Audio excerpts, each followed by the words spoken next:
Huh. Okay.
Cool, it's nice to know I can do that.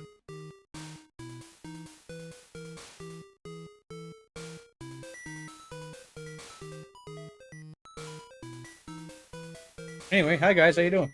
Sorry, just finding out I can do certain little features like that, like mute it and fine. Oh, weird. How's everybody doing?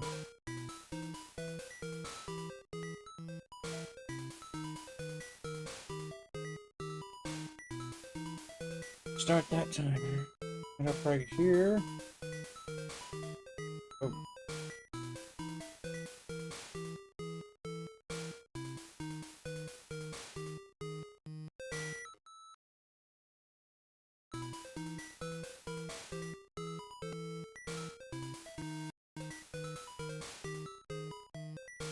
Here we are, here we are.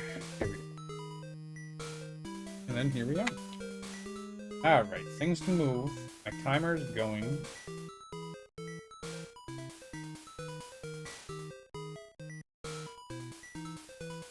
Good.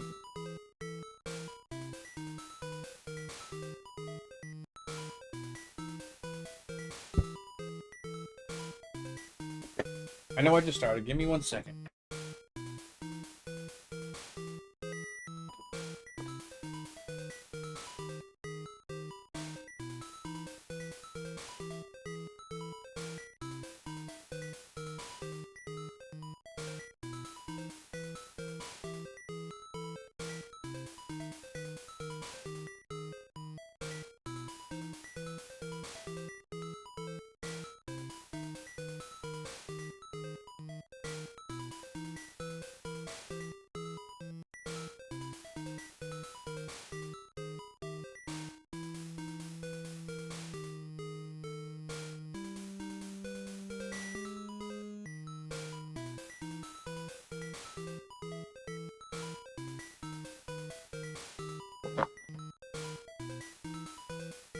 You know, sounds like there's 2 different songs going on at once right here. Like, for the game.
Here we go. Do something.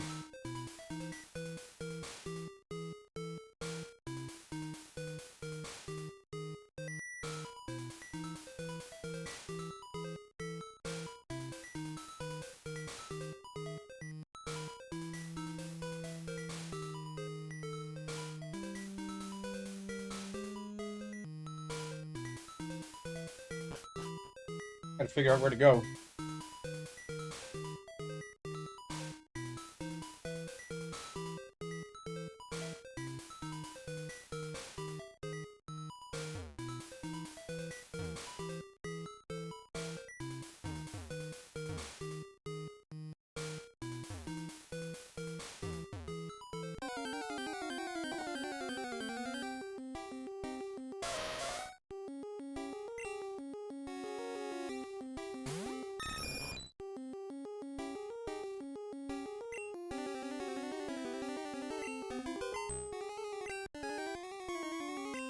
Yep, let's fly.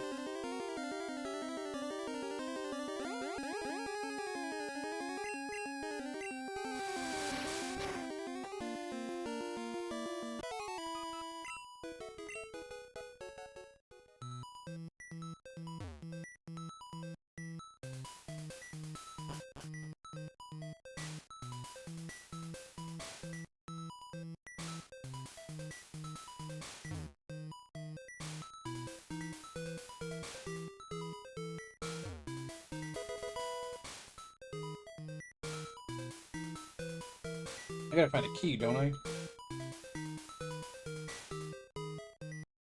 This is where I need to be. Cool. I remember this. You have to have like 2 or 3 trainer fights.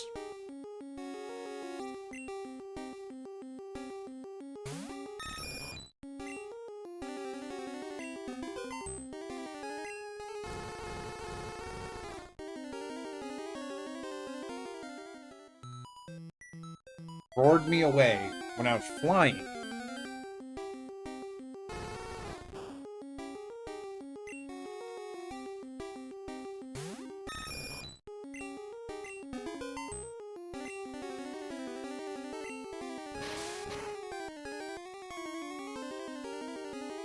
I forget which one of my Pokemon games I caught Vulpix in.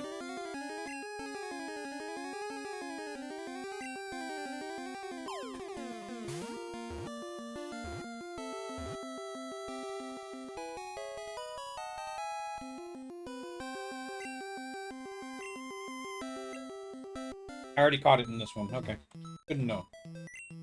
That means I have 2 or 3 of them by now. Almost.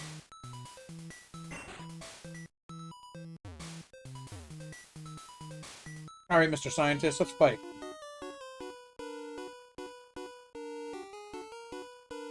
I wish I knew what he was saying.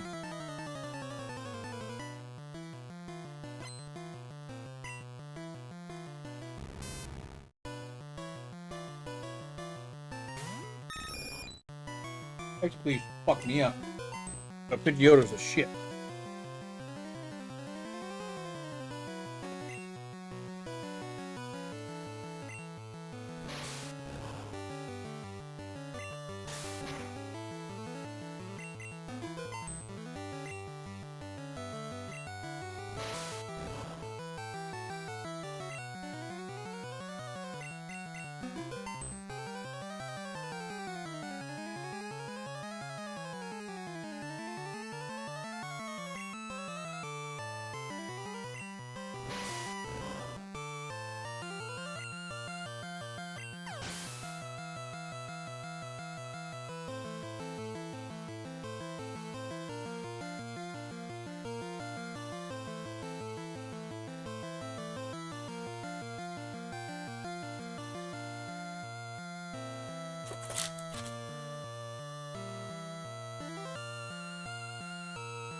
Level 36 and he evolves. Great.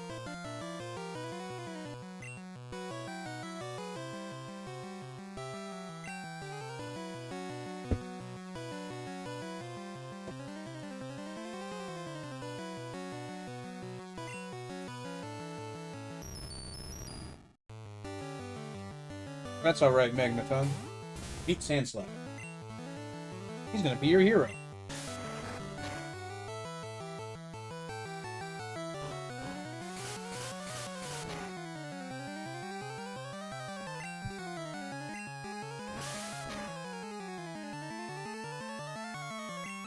There you go. That's how you put it down, Sandslash. Hey, Sandslash fucking leveled up? Fuck, sweet. Oh, what do you learn at 36?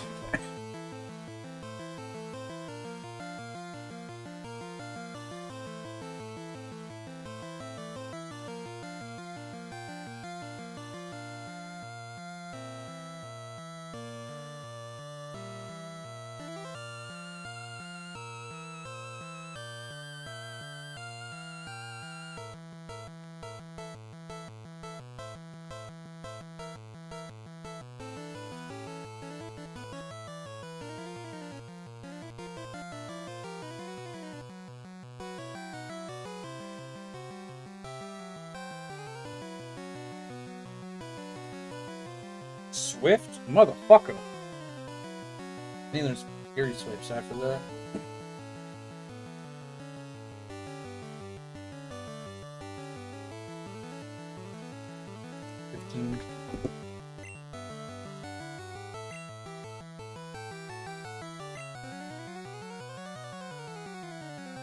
Slash.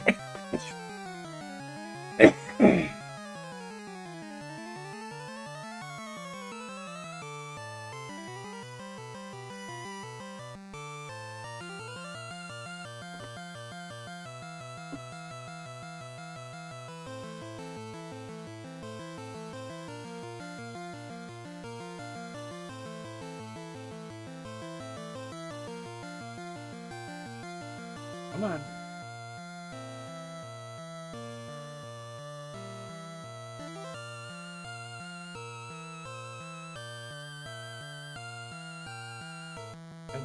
Maigiri.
Wow.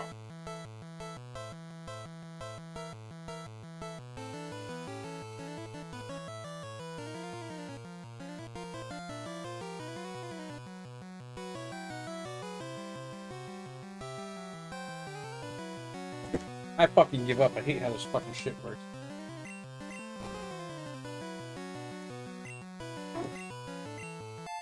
I didn't want to...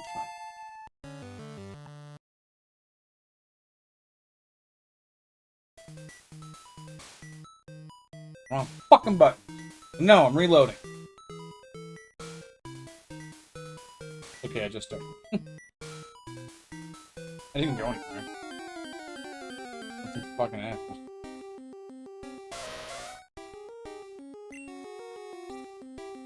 That was my save point anyway, but I'll have to do a save state at my save.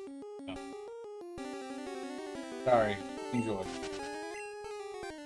You get to level 36, so I actually lost experience. I'm upset immediately. I am immediately upset. I'm fucking pissed. I don't want to play anymore. 5 minutes into my stream, and I'm like, fuck this shit. I don't want to play. No, I want to play. That was just upset. Once I'm past that point, I'll be fine. It was bullshit. Believe me. Need to fucking level you up to fucking 36. Please.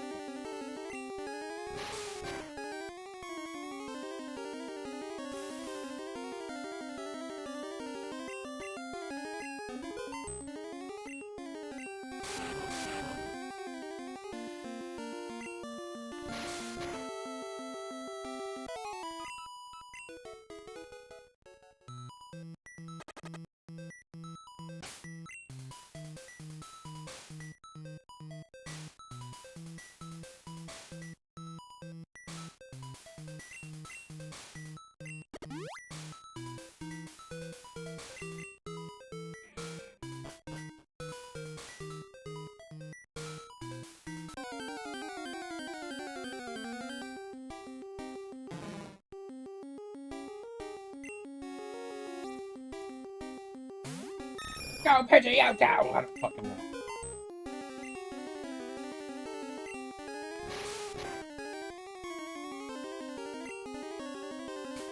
Oh, I never fucking posted it.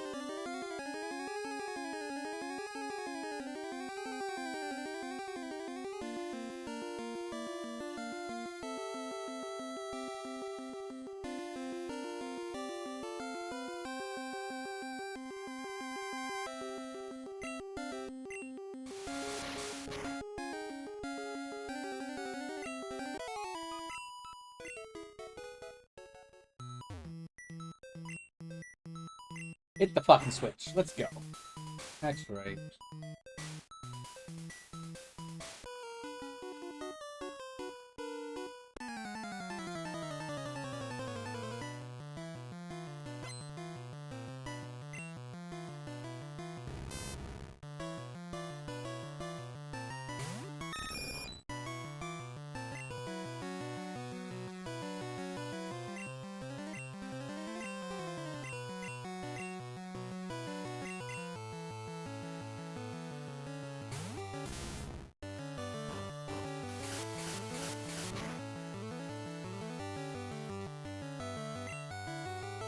Yeah, he has slash.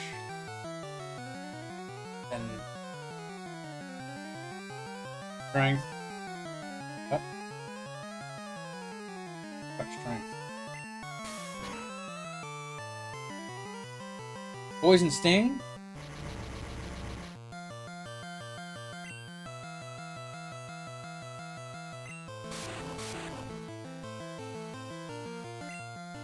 That's poison sting. That can go the fuck away. That strength is what that is.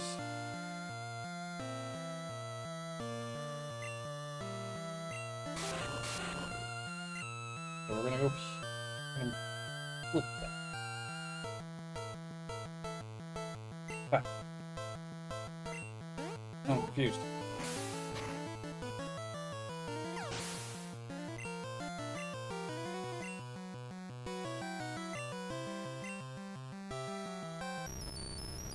I'm gonna make sure I know what I'm doing. That's strength. Poison sting. Black.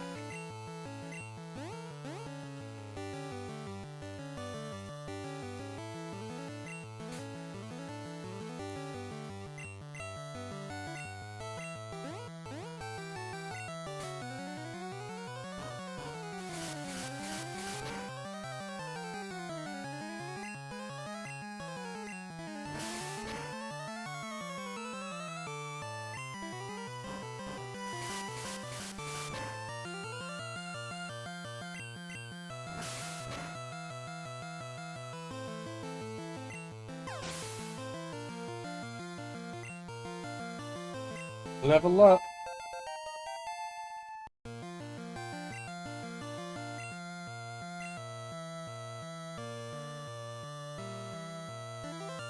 Not gonna let me because it's strength.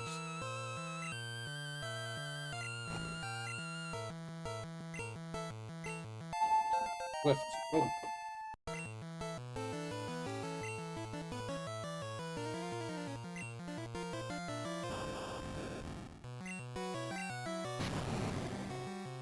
Fuck you and your goddamn self. Still didn't take him out. Kind of fun.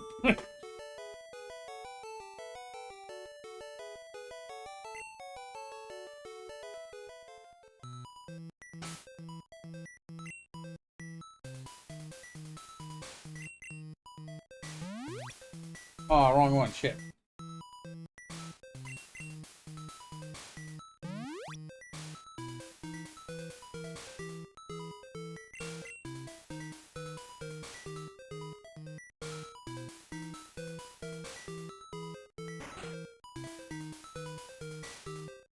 What's going on?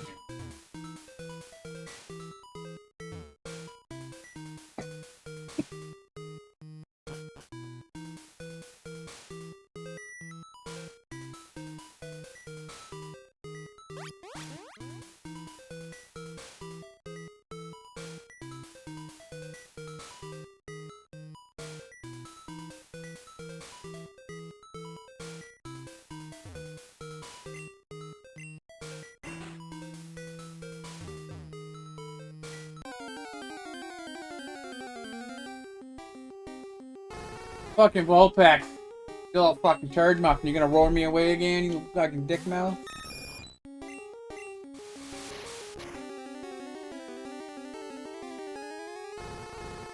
Yeah, be a fucking cocklick. Fuck yourself.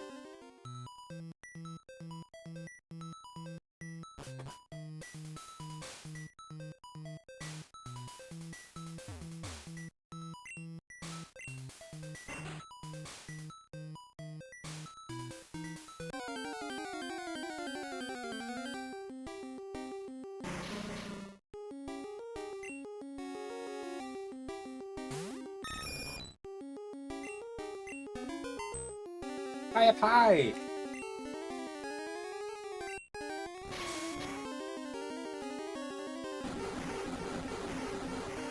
Fucking ick lick deck. All over them fucking goddamn Pidgeotto. Pidgeotto. Fucking dumb. Here's the word.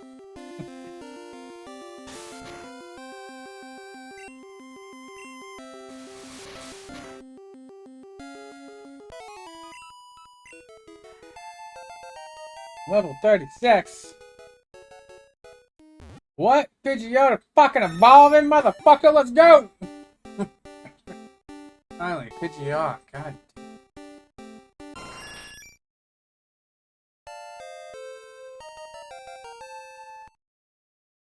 Yeah.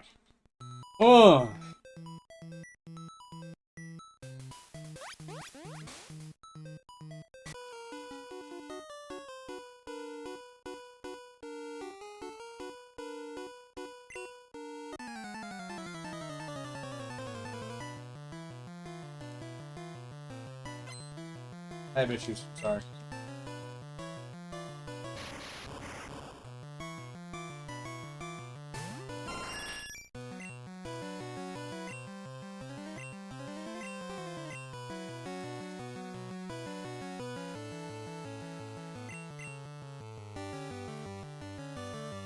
Oh, Electro, you're gonna die, and it's gonna burn.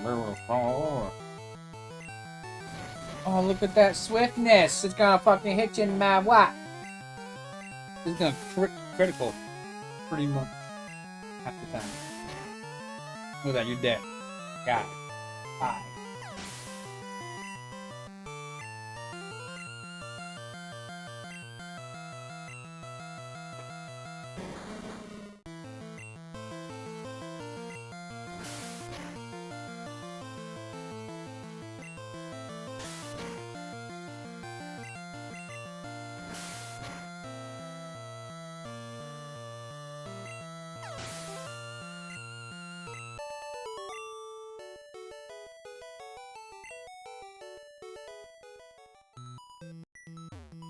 You have anything to say to me? Fuck you too.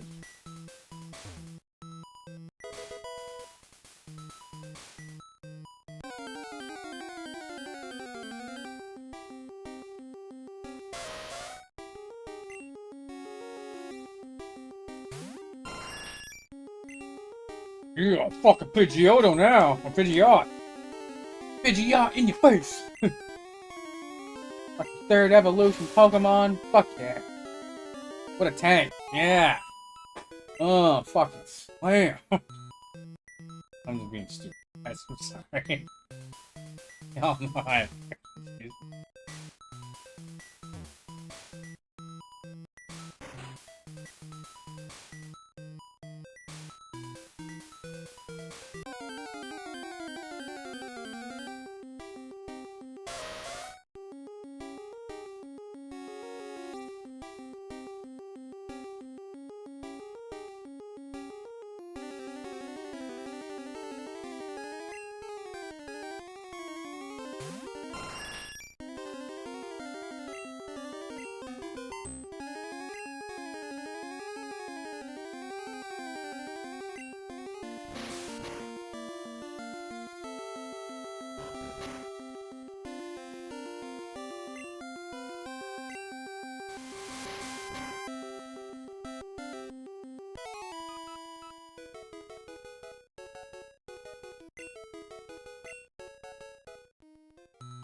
Fucking ground, I'm gonna die. A Pidgeotto, brother, last time you fly.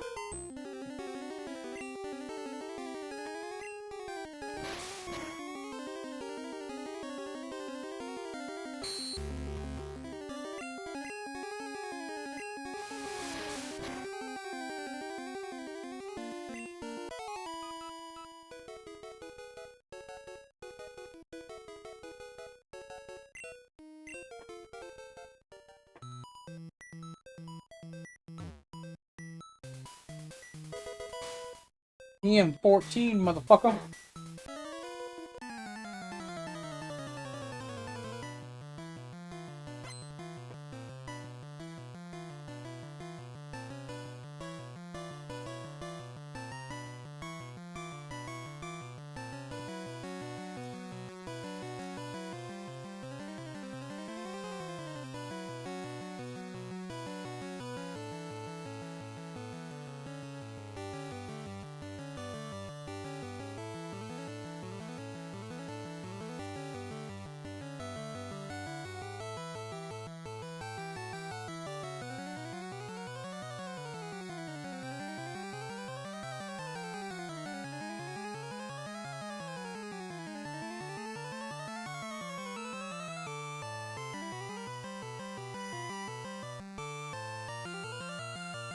Uh...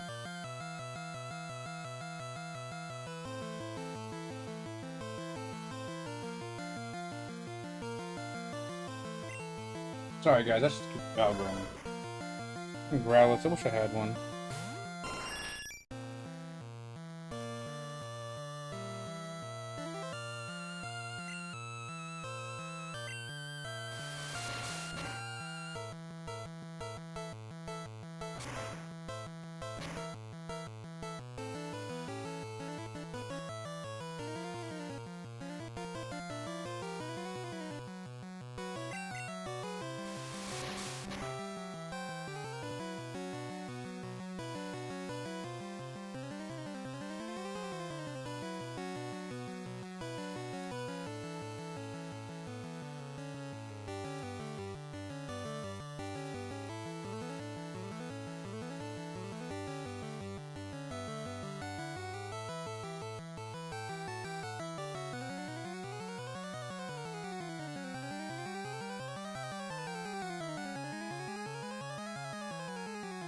Blizzard?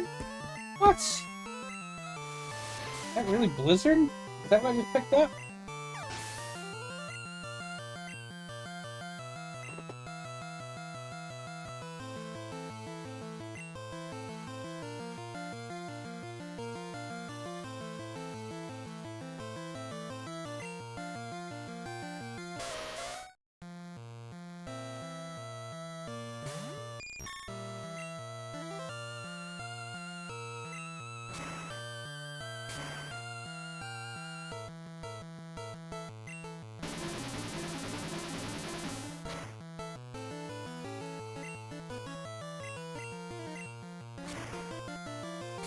Aww.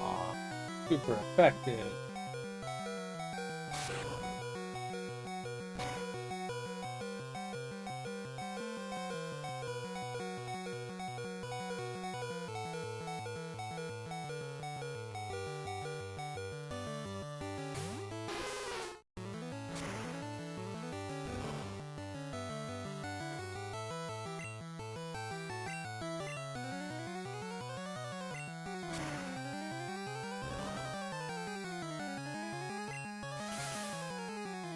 Fuse ribbon. Okay.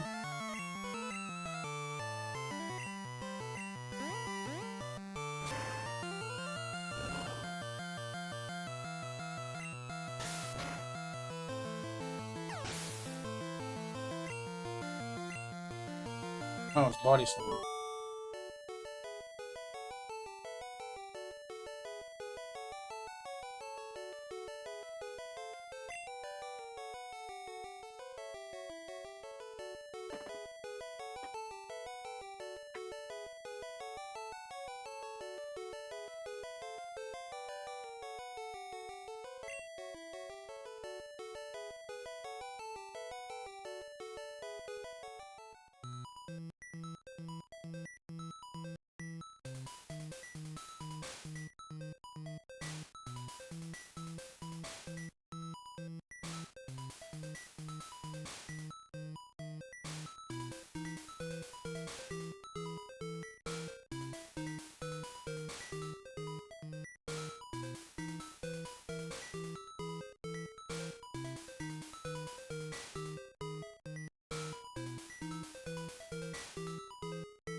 Gonna pet the kitty. Sorry, guys.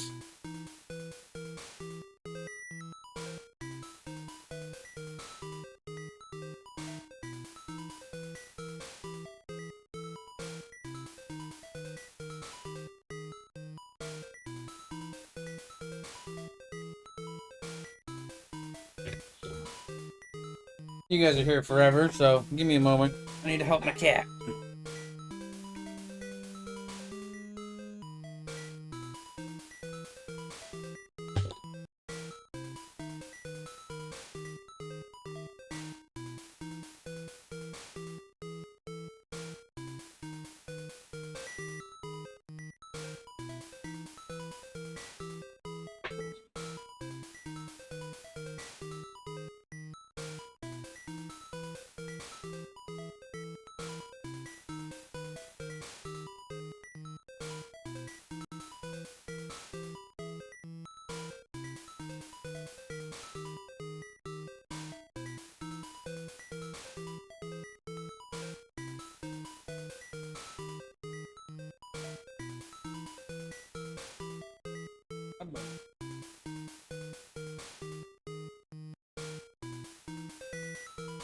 Can you...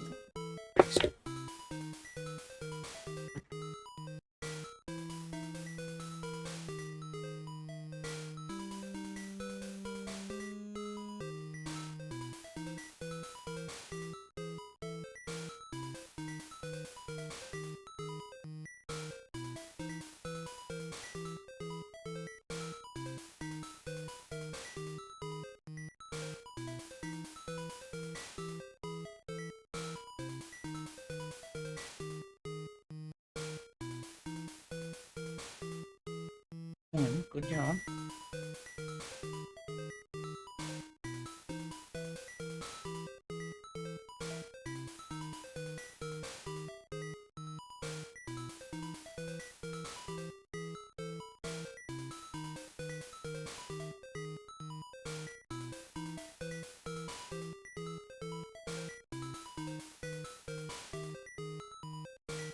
Good job, buddy.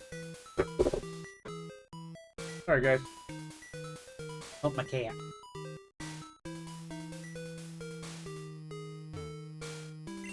They're all more important than all of you, so deal with it.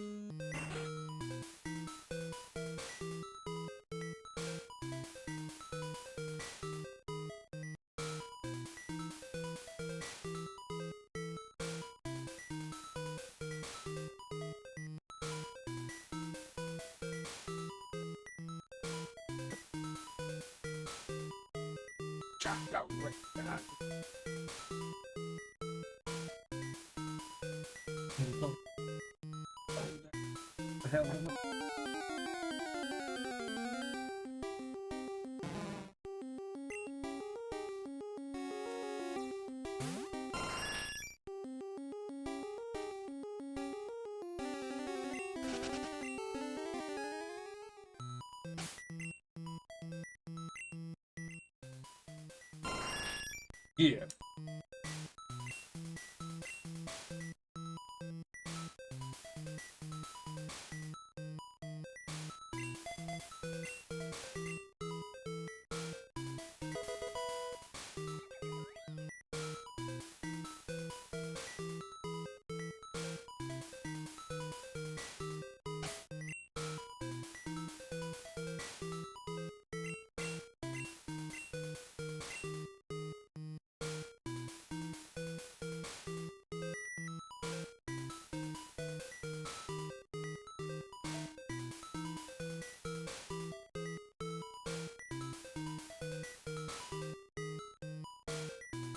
Yeah, but he has Surf. Can't keep Blizzard on him.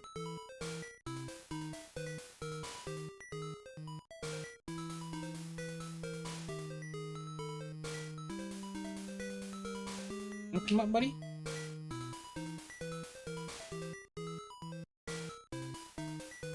Come on.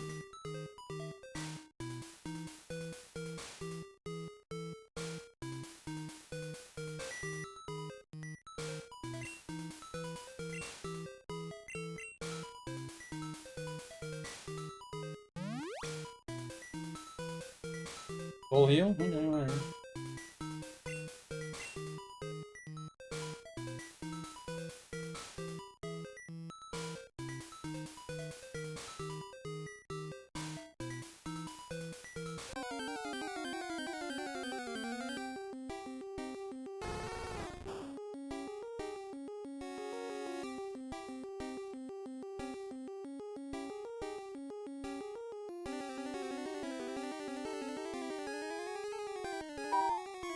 Best friend.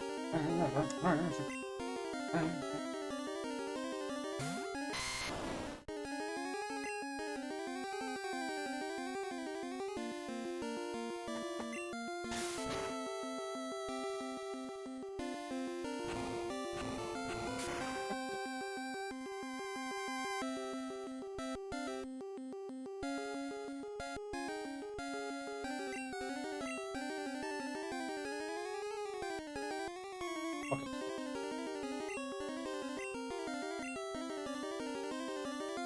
Shamla! What's going on? How you doing?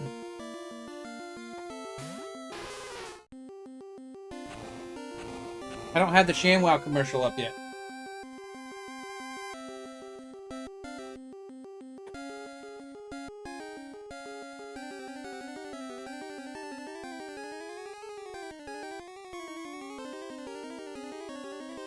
Oh my, other stuff on there too.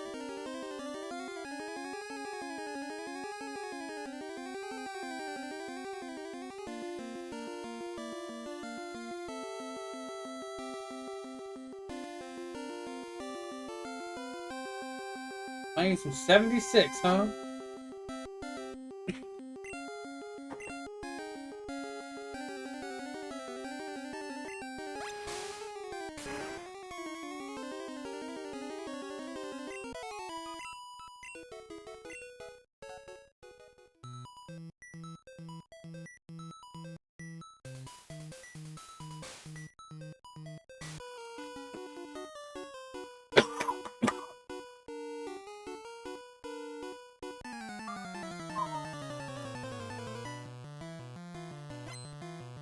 What are you doing there?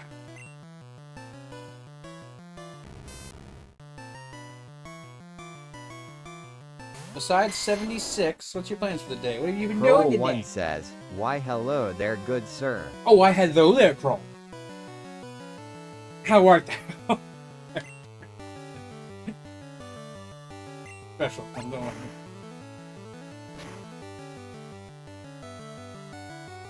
Can I get a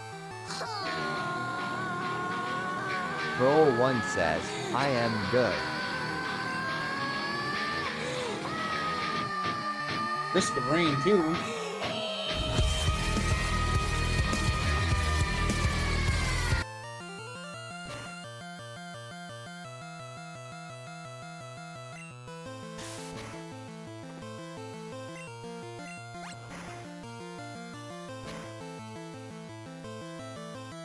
Oh man, guys, I heard a rumor that there's a Pokemon VR game.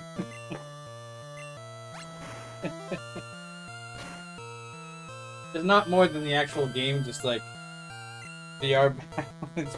I need to look more into it. Who wants to see a VR Pokemon game? Pokemon Red VR, start to finish.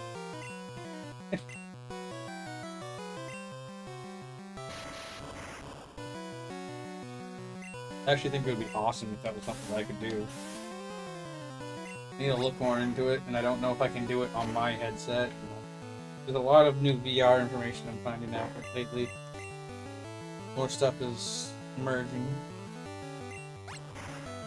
Not anything like new, just information becoming more easily discoverable. Baka, I just love you so much, baby boy. I love you. Good boy. I love you.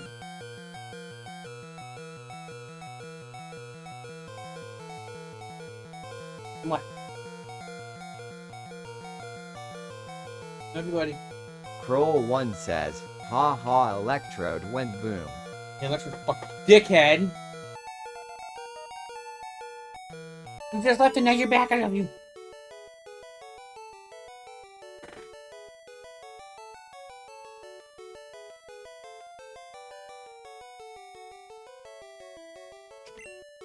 You guys know my two cats are seniors? Yeah, that's right. I called you a senior, Baka.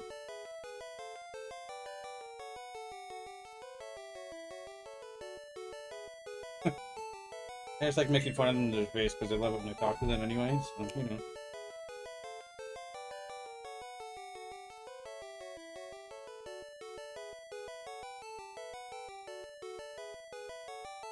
What?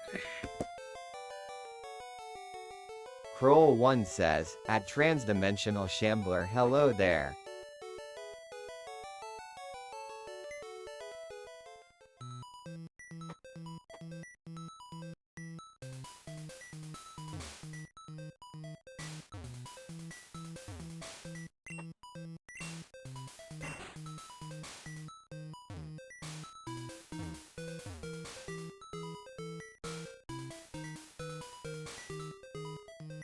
Yeah, Trans, how you liking that new mod symbol next to your name?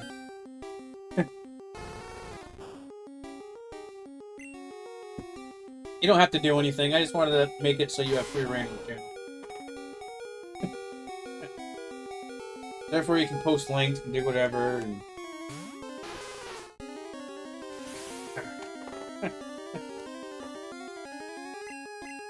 Yep. Crow1 says, greater than. Greater than I hate the low health man. sound. Low health noise? Fucking bullshit.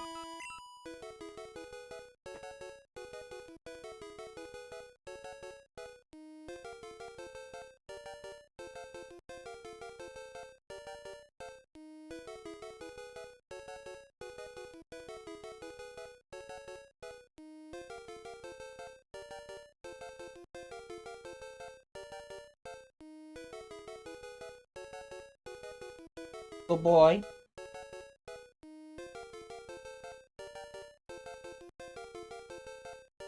I'm shaving my cat as I go.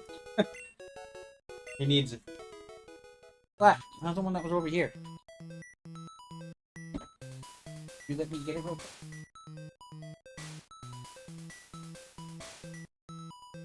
Oh, you a good boy. That's a good kitty. You let me do stuff. How's that feeling now? Better?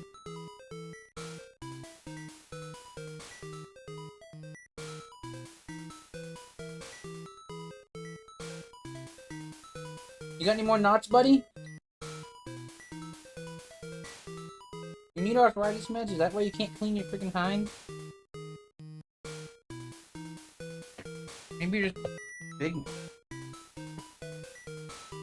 Sorry, guys. Vodka, more important.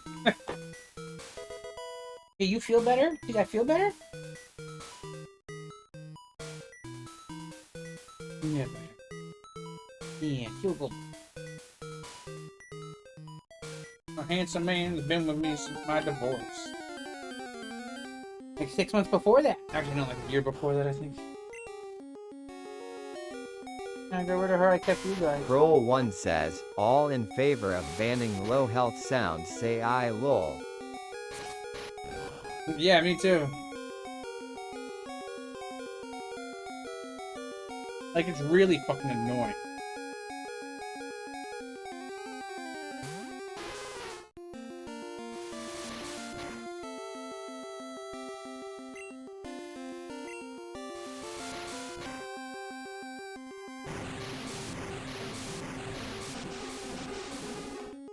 Kroll1 says, true. Yep.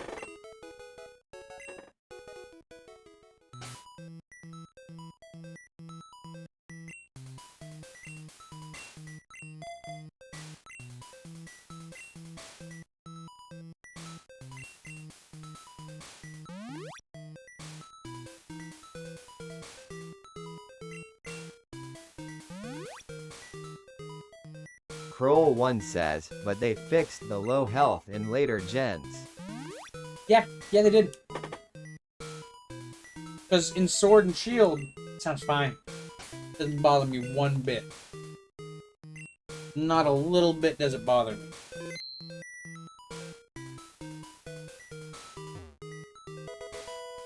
TM22, what are you?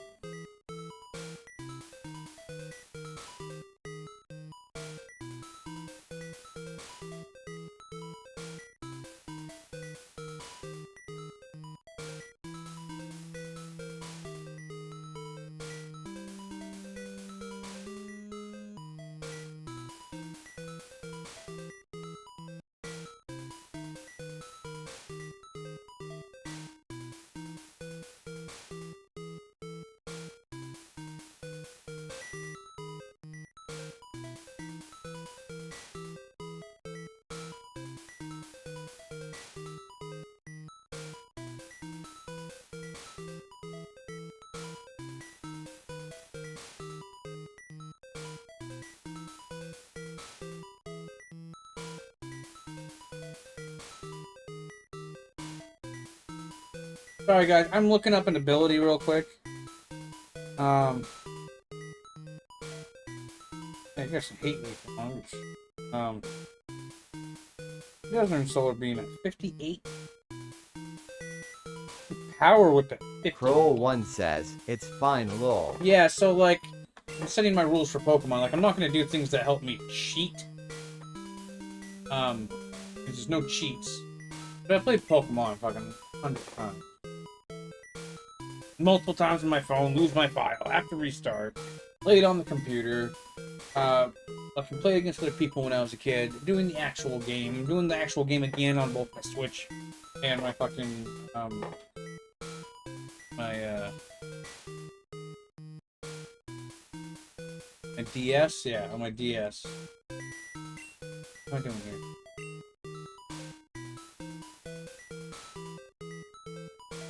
$36. Synthesis next?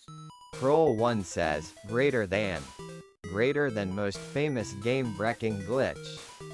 Mew and missing N.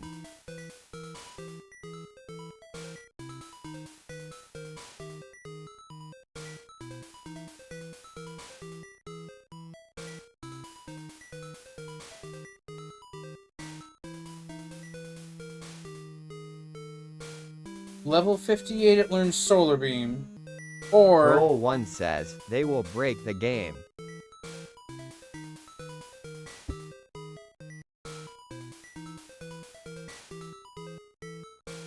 Yep, yeah, they break the game, yeah.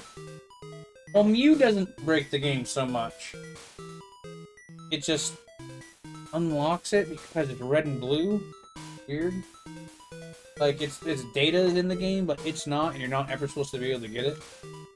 Like, if you happen to have an American Mew, you did hack your game. Like, there's no way you have an American Mew. It's impossible. There's only Japanese Mews. And, pretty sure they were on Pocket Monsters, not Pokemon. I think. Maybe I'm wrong. My man would know more.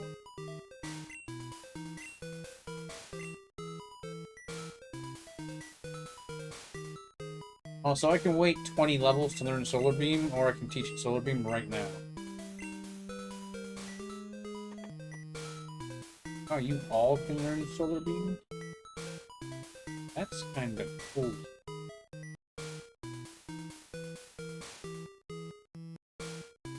Yeah, I'm gonna learn Solar Beam 24 levels early! Why would I have to wait so long for that powerful attack?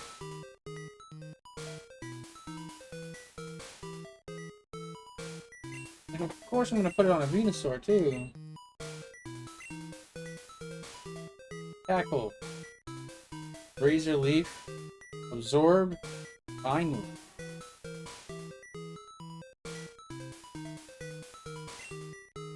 Get rid of Vine Whip. And he learns Solar Beam.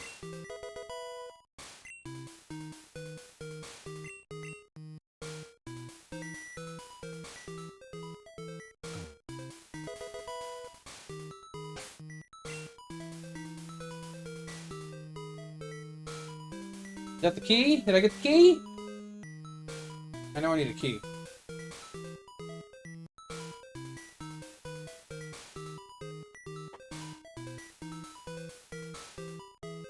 There we go. Yep, I found the key. Cool. Got the key, guys. Kroll1 says, offers a mint in these trying times. Offers a mint in the trying times.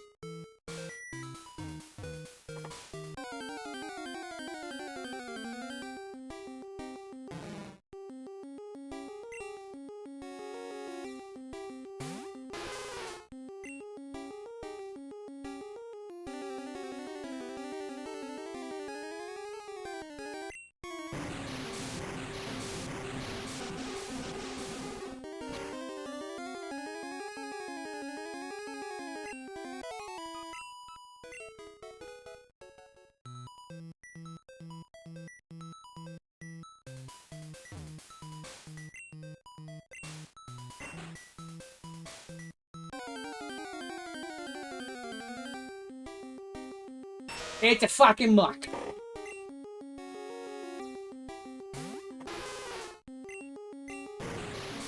Hydro fucking pump. No, it's just syrup. It's pretty close to Hydro Pump though. Hydro Pump has 4 of those. They're much slower. I remember that. Oh, you leer? You're making me weak?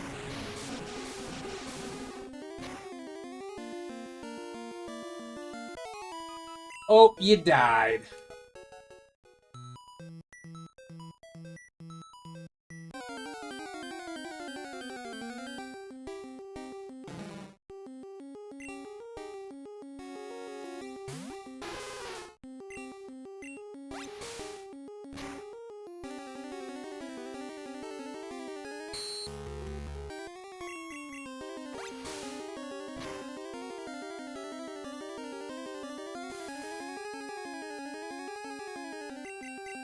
Fuck you and your poison.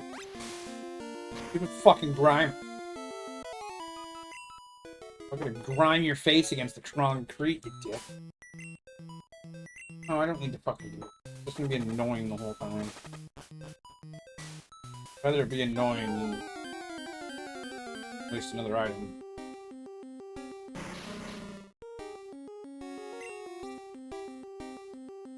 Kroll1 says, Grimer used smog and mist. Grimer used. Fuck!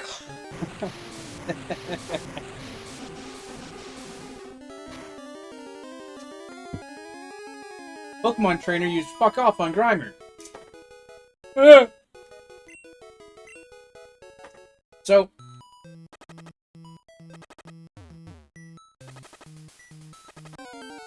Really?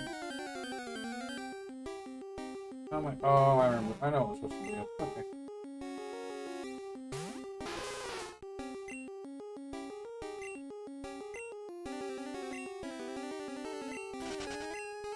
This one. Kroll1 says, well to be fair Muck is a tank in physical.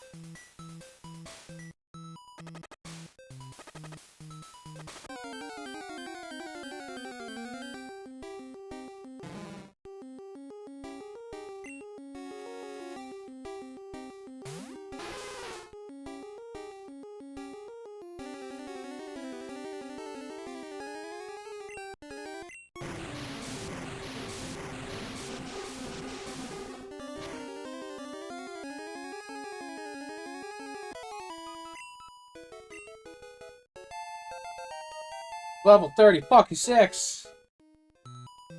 I remind you guys, they don't just level up to 36. It's level 30 fucking 6. Just like it'll be level 30 fucking 8. There will be just 37. Yeah, it might be motherfucking 37. Mother 30 fucking 7.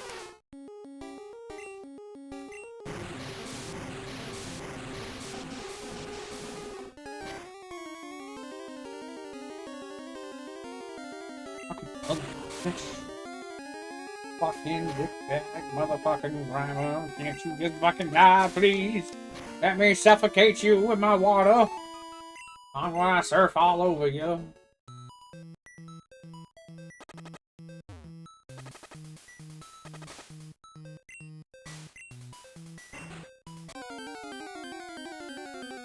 Doop, doop, doop.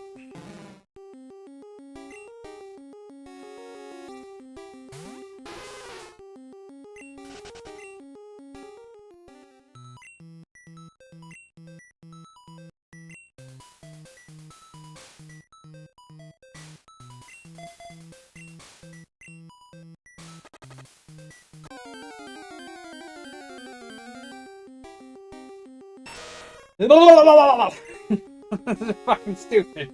How many fights am I gonna get in before I get back out of this room again?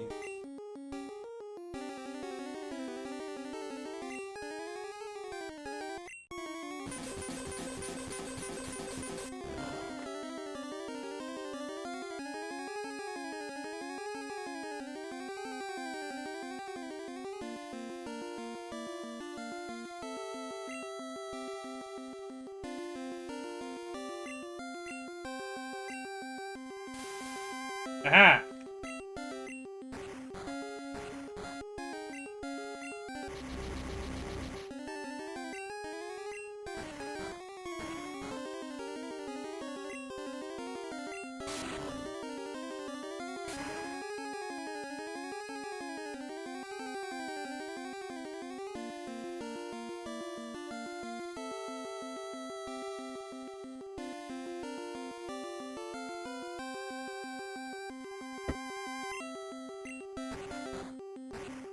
God damn.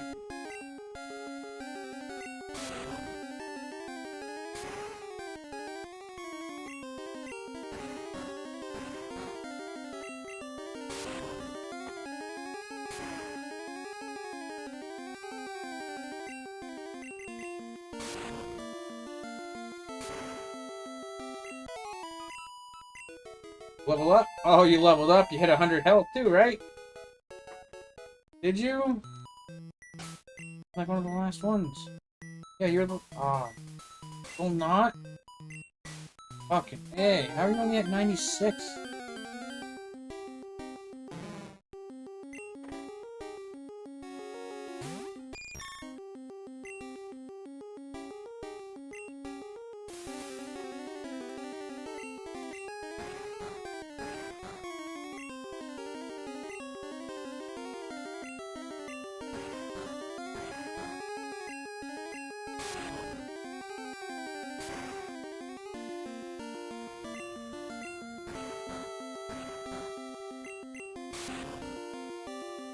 When bugs kill piles of toxins.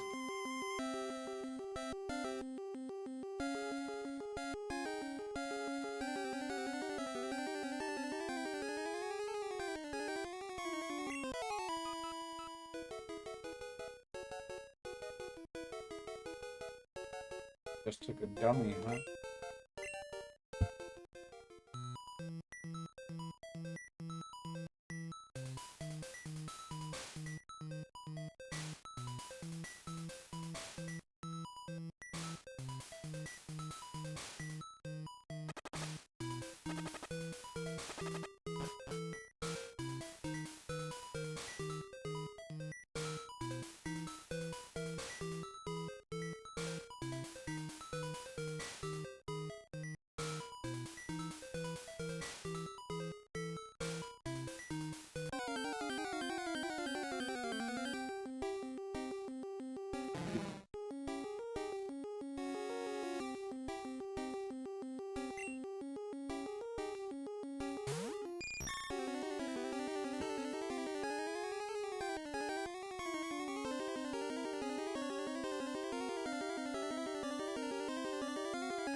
Butterfree has to get above 100 hit points by the end of today's stream. Has to happen. Please, thank you. Fucking put him to sleep. Swear to God, if you get poisoned, I'm fucking abandon you in the woods. You fucking slut.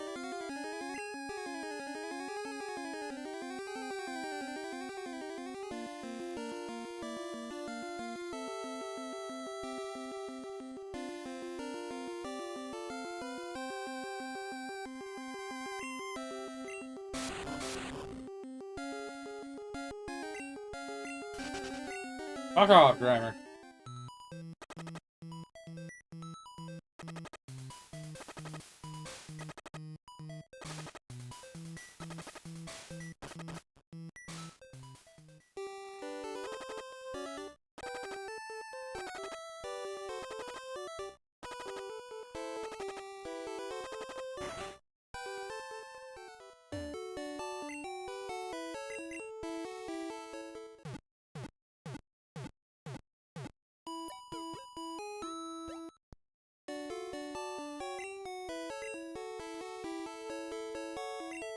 Fuck.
How many hits is Growlithe gonna take? Fucking getting a pounded.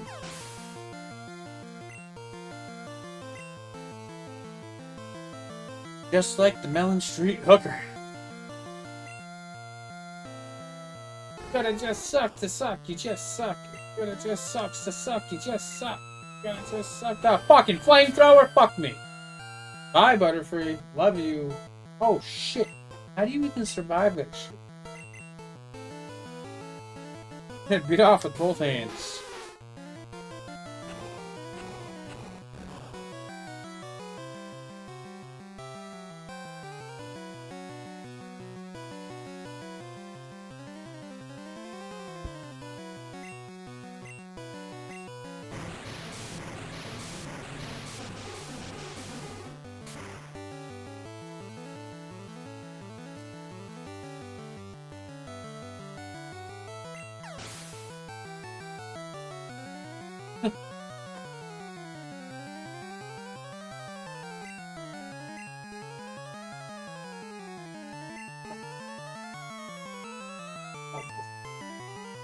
I want to change Pokemon. No, I don't. I'm gonna fucking go and oh fuck, I'm fuck.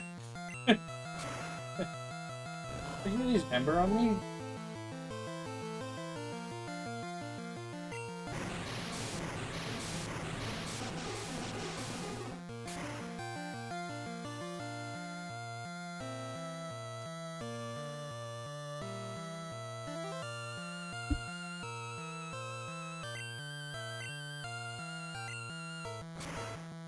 I fucking want, I shoot him in the face and I'm gonna fucking murder his shit away.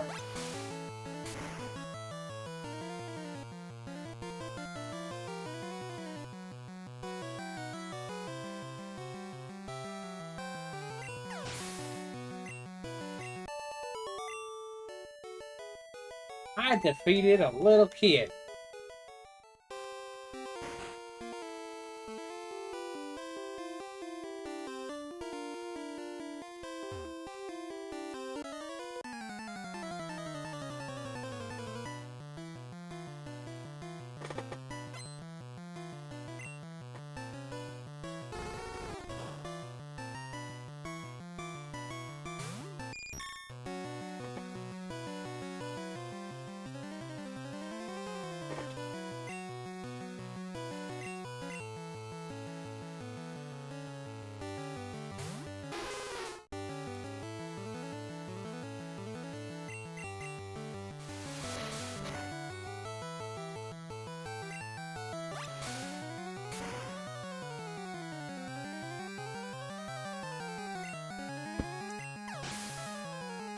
Fucking Royston Lapras.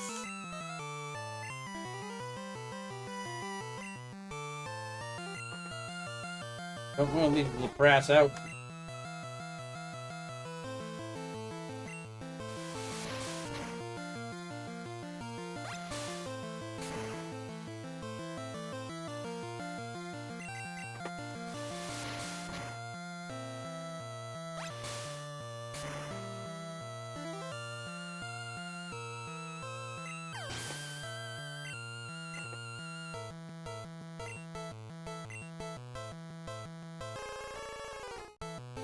Another one, same fucking set. That's the way he going to work.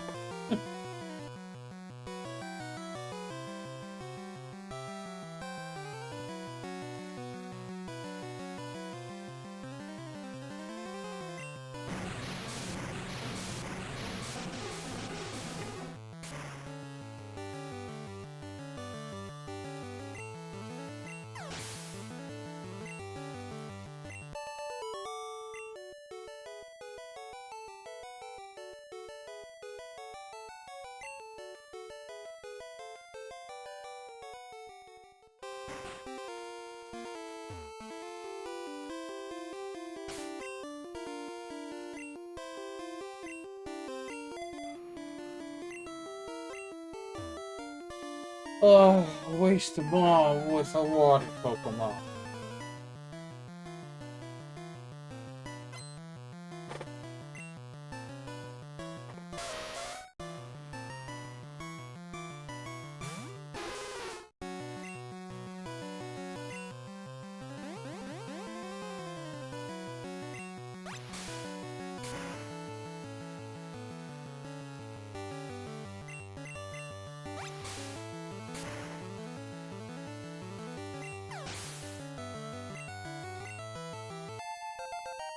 Level 30, fucking 7.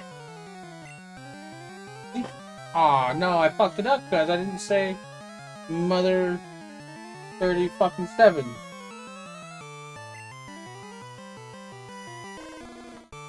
Fucking Charmander. You're a threat. Let's do Surf. We still one hit. And if you don't die, it's fucking bullshit.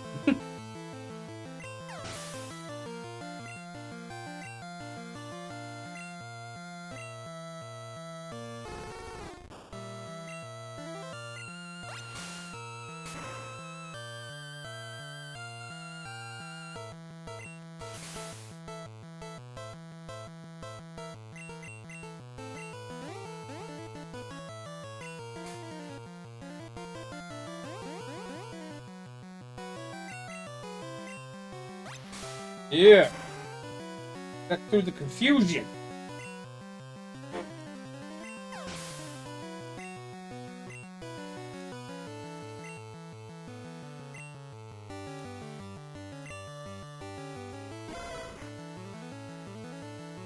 Go pig J out how. Blah ha. Fuck him up. Look at that. Good job. What's the one hit KO? And a level up.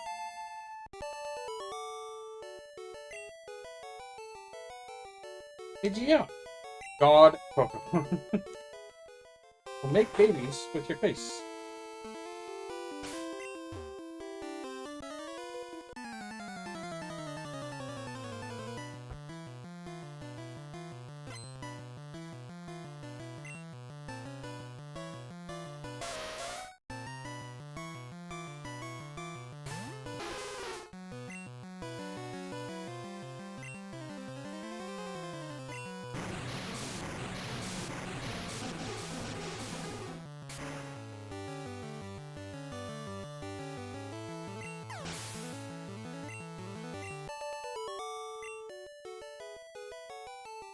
Beat their fucking ass, yeah.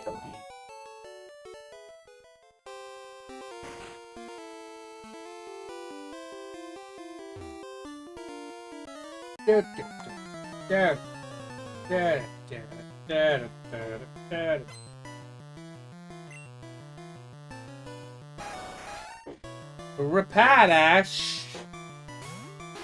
Rapidash. Rapidash.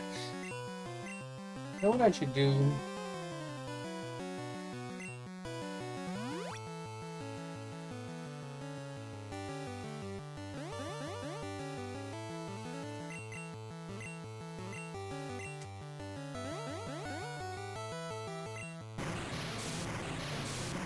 Yeah, the press, fuck him up. Go! Get him! Round that fire horse.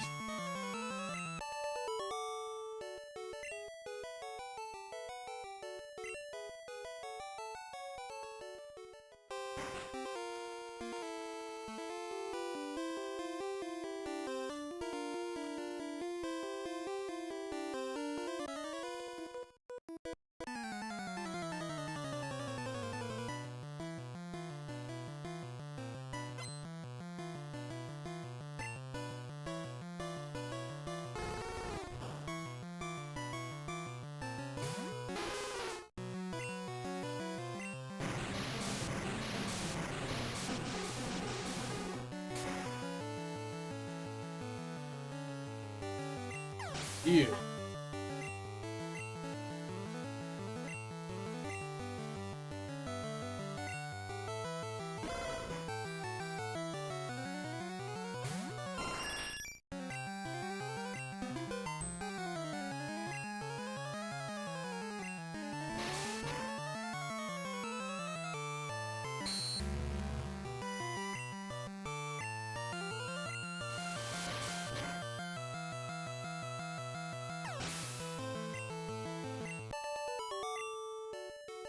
Oh, fucked up.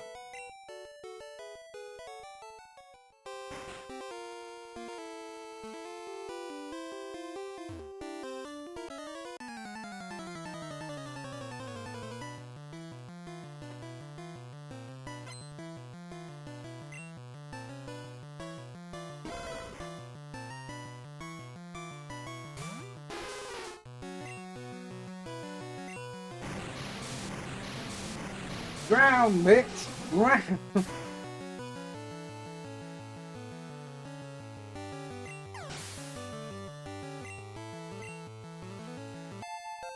$30 There we go. That's right.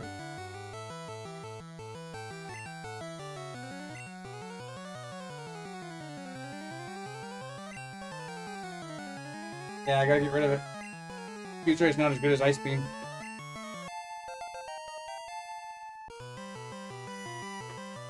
There's something to be said for drowning puppies. Yeah?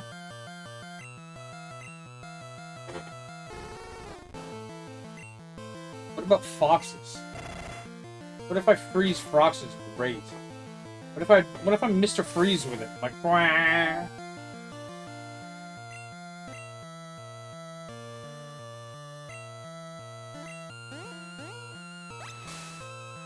Yeah, drowning puppy sounds like a good time as long as you know, at least neutered them beforehand. Maybe.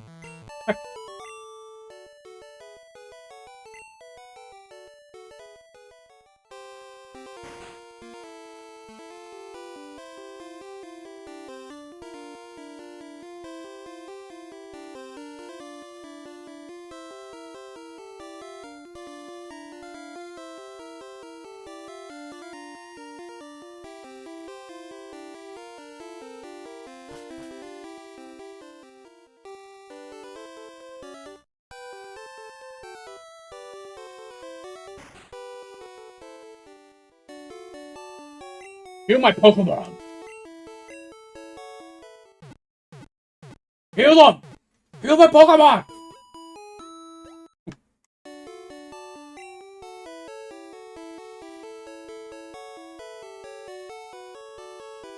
I need to race like a piss horse. I'll be back.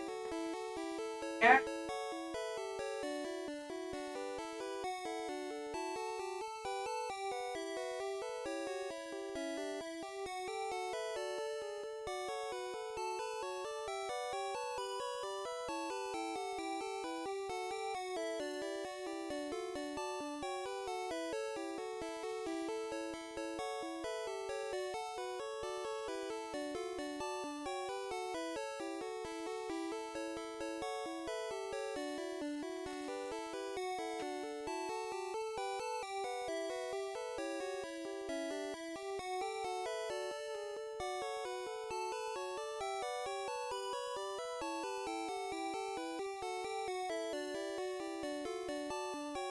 Kind of mess.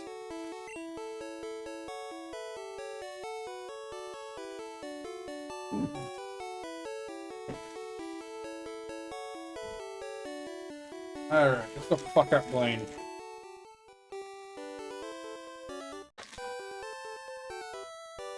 I think they should have given Blaine a Charizard in this.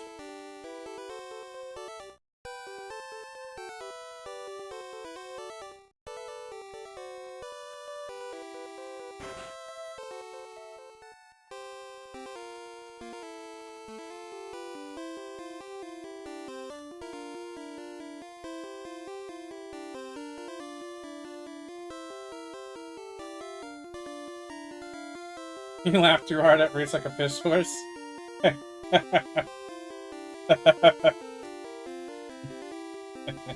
glad you enjoyed it.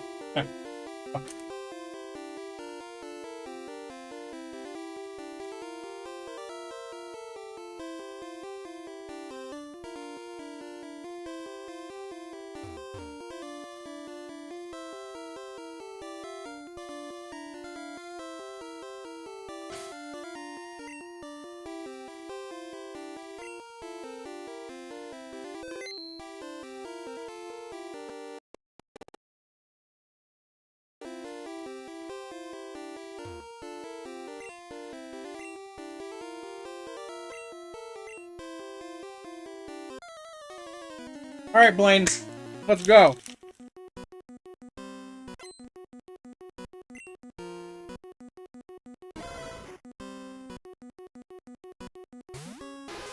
Let's drown puppies!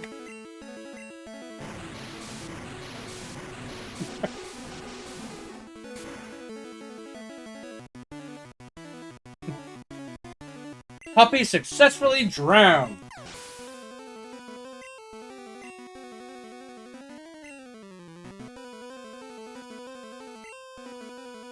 At least it was in one go, so he didn't have to suffer.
Fire spin's fucking ridiculous.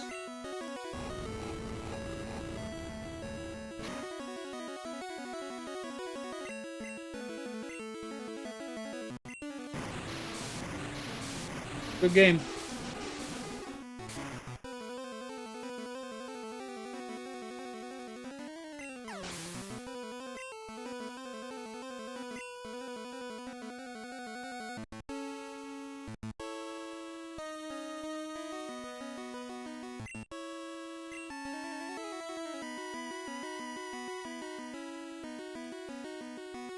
Want to see my main Pokemon, Blaine?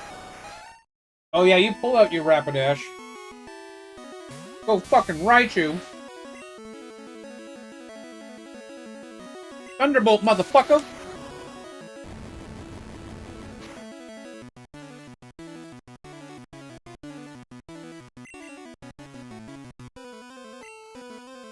Lightning Bolt, motherfucker!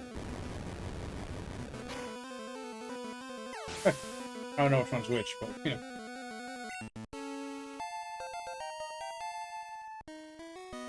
I didn't even use type advantage against you. So fucked you up.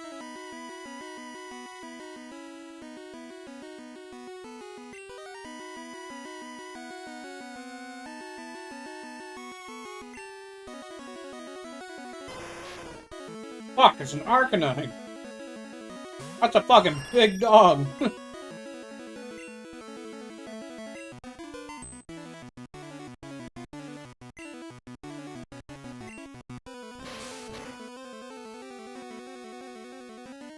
I'm over here thinking of different ways you can have a Arcanine leave you alone. When it's charging at you to come and bite you, you gotta punch it in the nose like a shark? Is that the only way to stop it? Like, I don't... Revenge for all the drowned puppies. I know.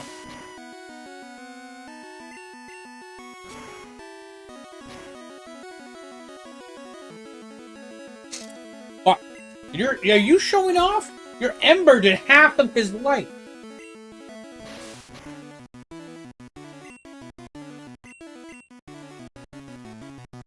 Lapras, I need you. Drown the puppy master.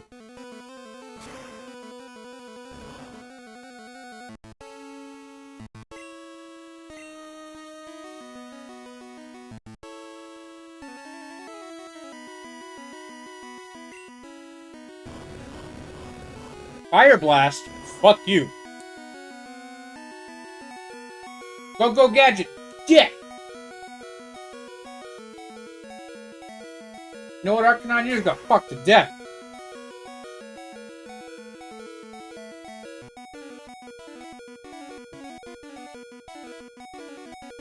I'm off the fucking chain. I don't know. I have fucking issues.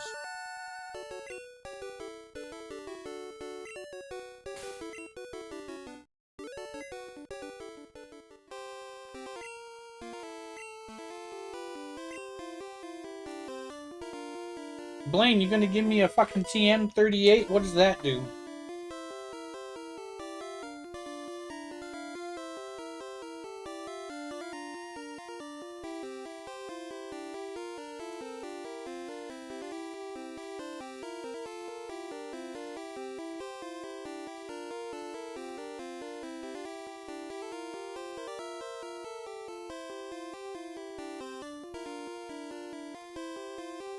Fire Blast.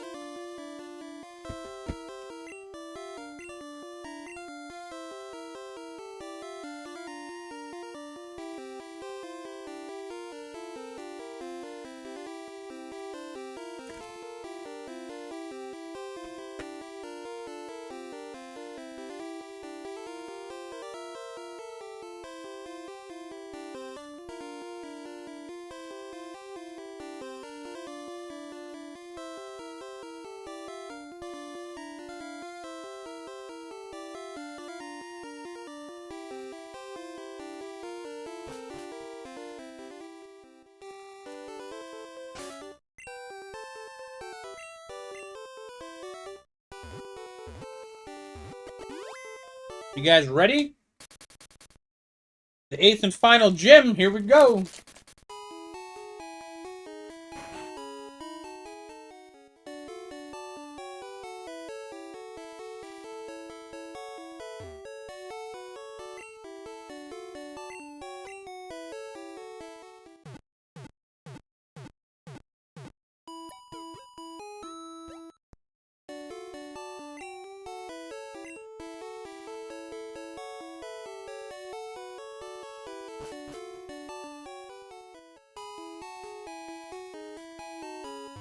A little bit of, and a little bit of ha ha ha around.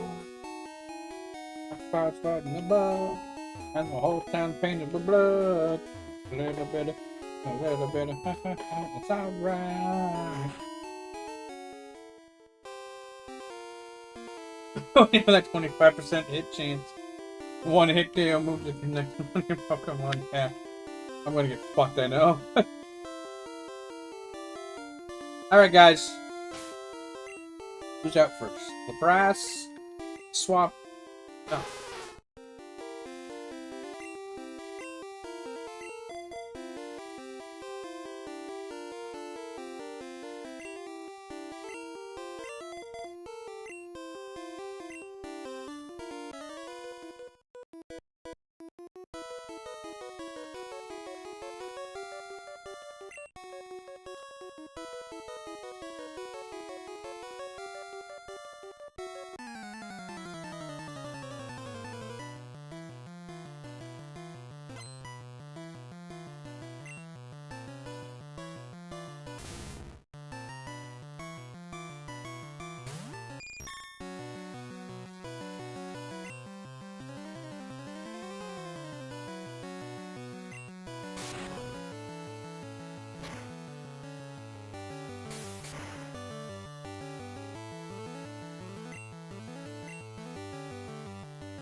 You know, this is the match made in my heaven.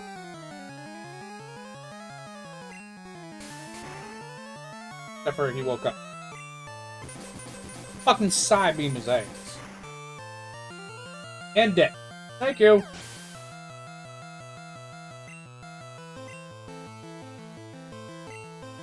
Change Pokemon? No. Dugtrio, you come out and let's have fun.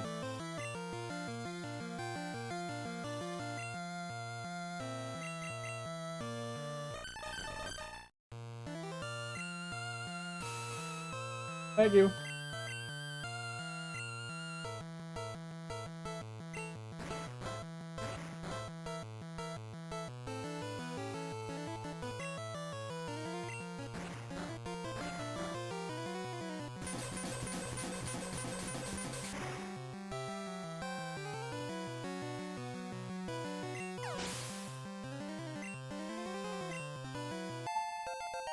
$30 you gain 2 hit points?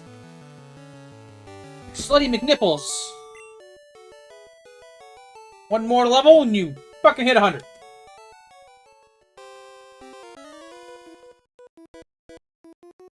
Oh my god.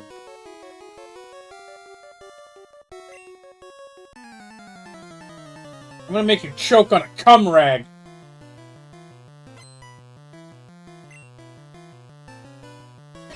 Yeah, straight up Perfusion to hit 100 hit points.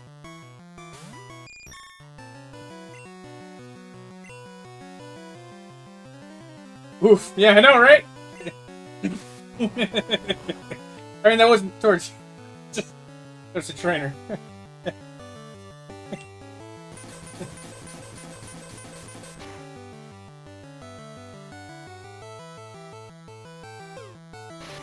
What the fuck just happened to that? Is that Seismic Toss? Is that what that is?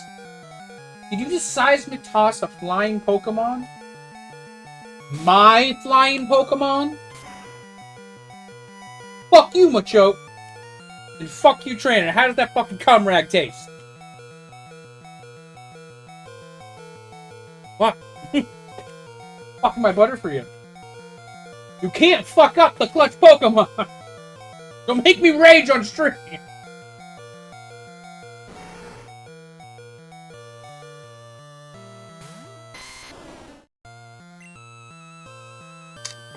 Ready for fucking Solar Beam? You're gonna get Solar Beam. Oh, you're not, huh?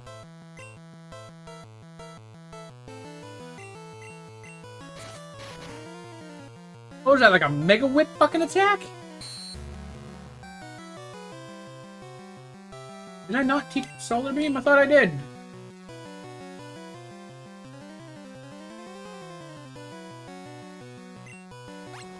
Mega Drain your mouth. I just love Mega Draining Machoke.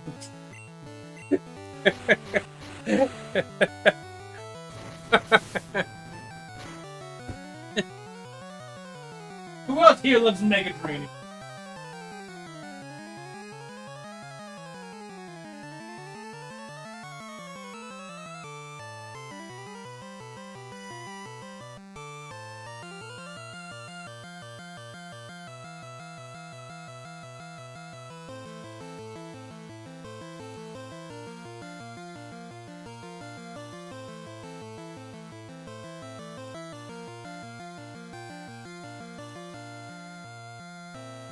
Yep, we're going places tonight, folks. I think I went there and I'm trying to find my way back and I can't.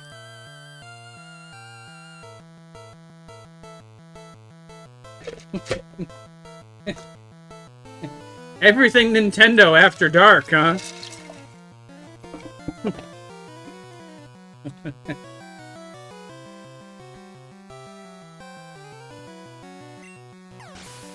Oh, you got Mega Drain, Machoke! Oh!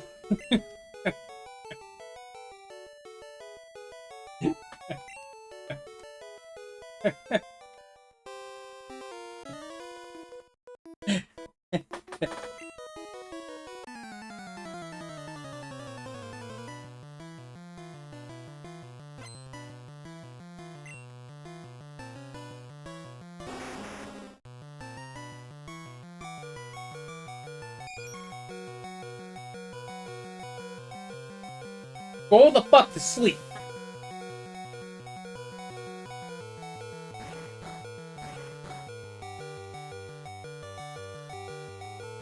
These are not the droids you're looking for. Rhyhorn's now confused.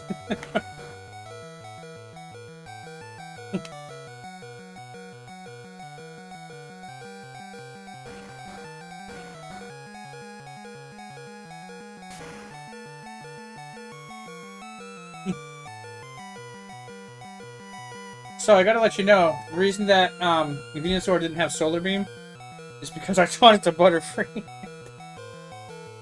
Instead of a Psybeam, he has Solar Beam. I'm okay with that. Not a big deal. I can get a Psybeam thing anytime I want. It's great that he has it. I mean, he wasted them. You saw that. He's still like, whoop, whoop, whoop, whoop, whoop. I mean, it sucks though, but whatever.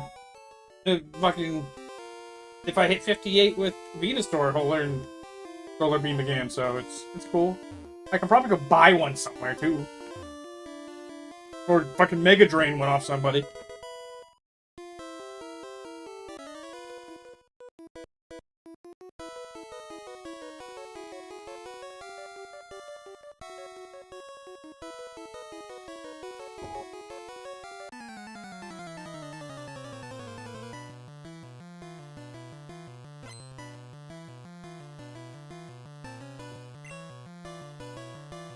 He didn't actually have a grass attack, so grass Pokemon without a grass attack kinda suck.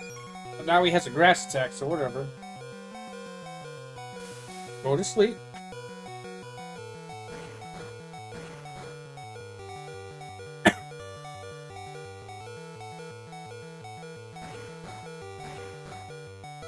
Solar Beam!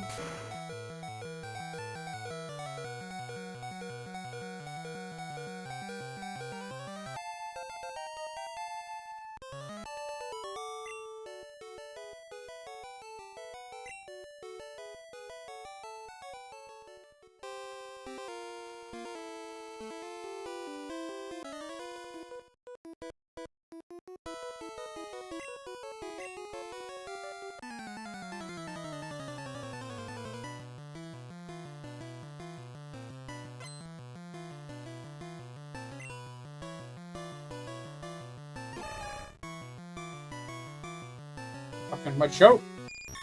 Machoke on his dick.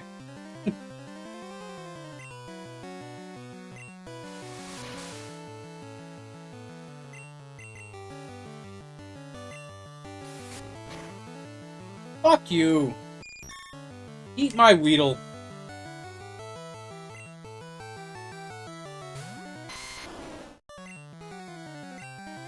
Venusaur, Mega Drain him right from the ass. Yeah, look at that. Oh, you're gonna punch Venusaur. Well, guess what? Your little 12 damage, give me that shit back, motherfucker. Suck it right out of you. Sucked you for 12 hit points.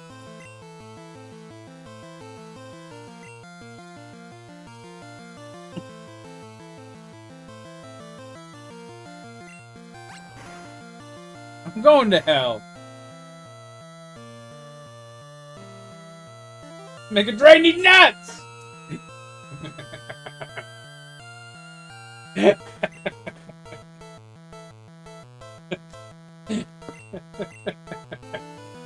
I'm an asshole.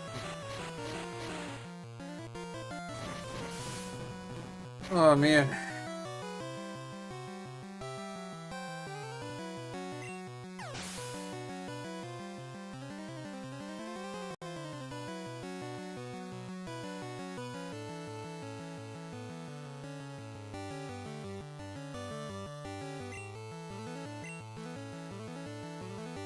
Yep.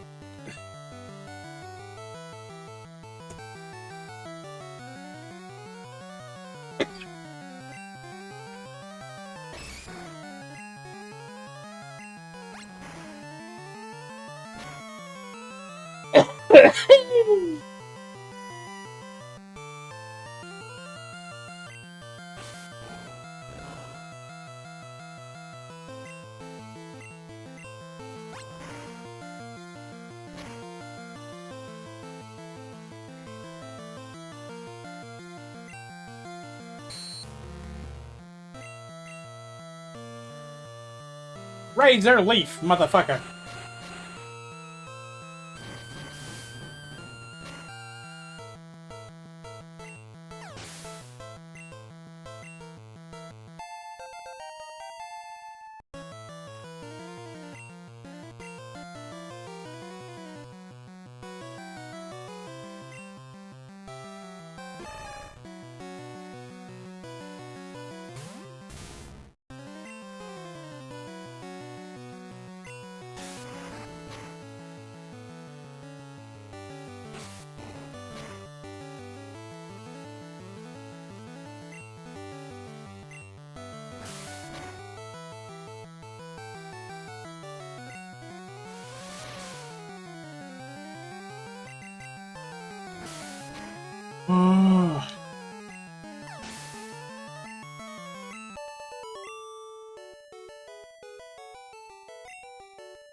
I'm already a Giovanni. That's nice to know. Look, 7 of 8 badges. 35 fucking $1,000.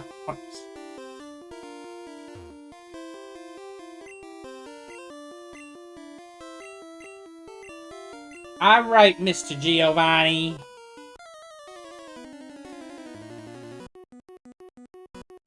Giovanni, this white truck, I want you to get in it. Don't worry about the whips and chains.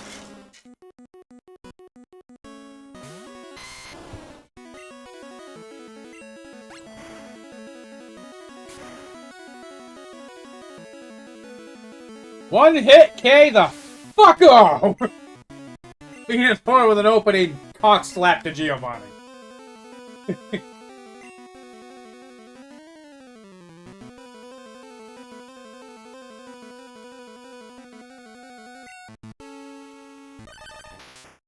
Fuck, I made the wrong decision.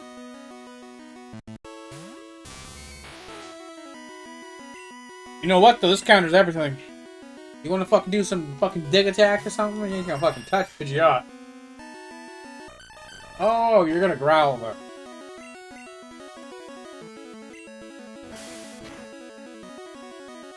Slash.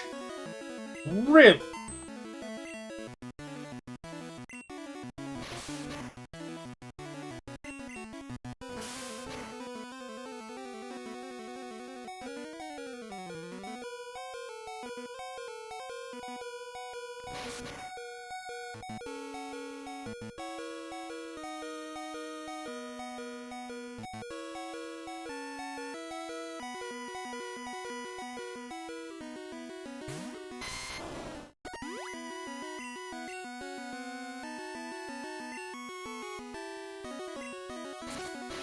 Yeah, Vine Whip! Vine Whip face! All 3 of your faces!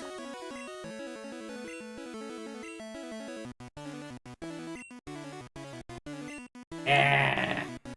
What you send out? Needle Queen? Can I suck off Needle Queen? No, can't suck off Needle Queen. Figures. In the name.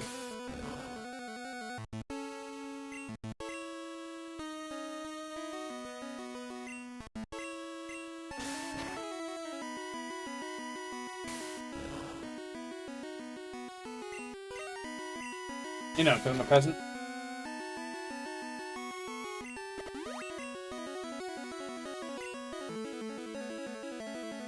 Alright.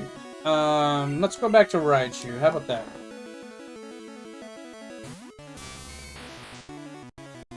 Yeah, that's true.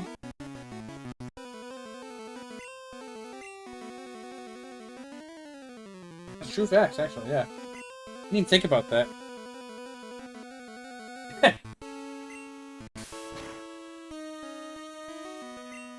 You know, I didn't even think about a really big butthole that, like, foods out. So, yeah, thanks. I'm sure that's what you meant, right?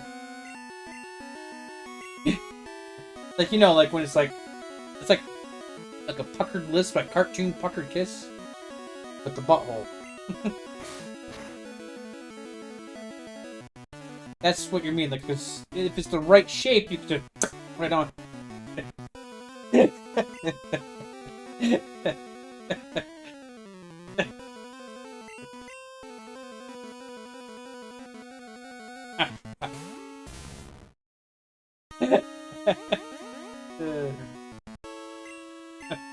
I know, I'm fucking stupid.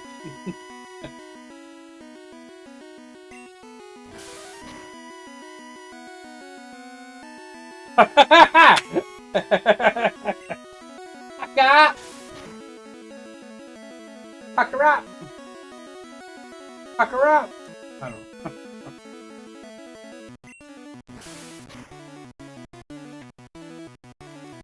You fucking shitbag. Let me scratch your face off.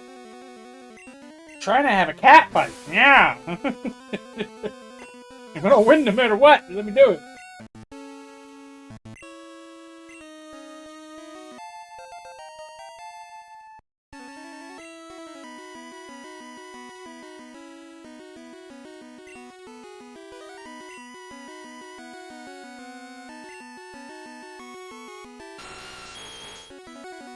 Nidoking!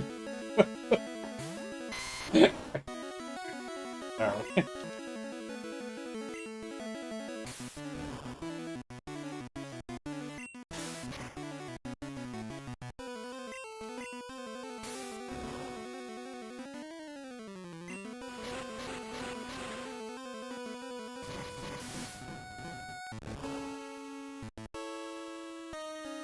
Ah.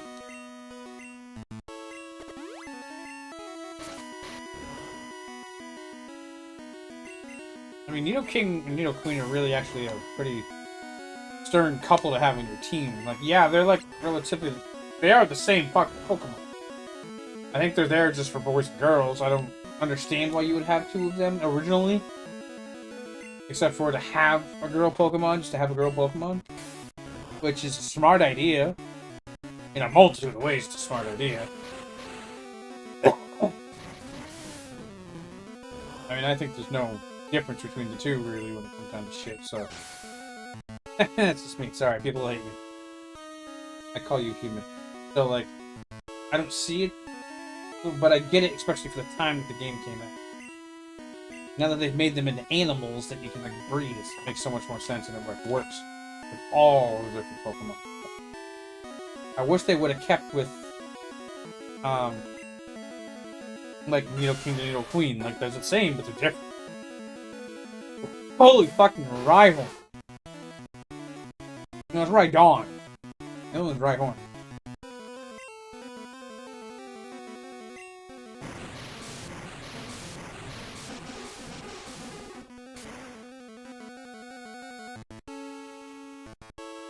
Look at that. One hit K the fuck up.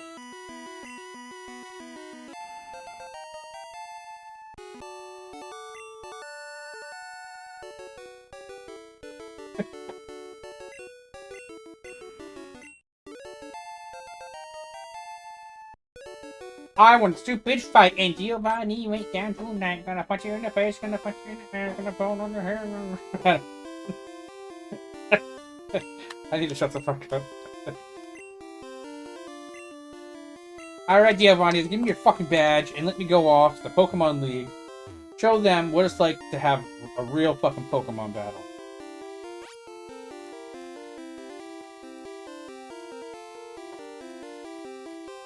Yeah, you know what I mean there, Shambler. Like, the actual separation. And I don't mean it in a negative way. I mean it in a, like, this one, like, say, for one of the dragon breeds I have in one of my campaigns, is you have the females don't have breath weapons, but they're fucking huge. And then the males of that version of dragon is a lot smaller, and they're more armored with a breath weapon. But they kind of become their breath weapon. It's a really weird thing. And that's like a dragon that I made. But that's what I mean by, like, they are completely different while being the same. But that's like Nidoqueen, completely different thing, yeah.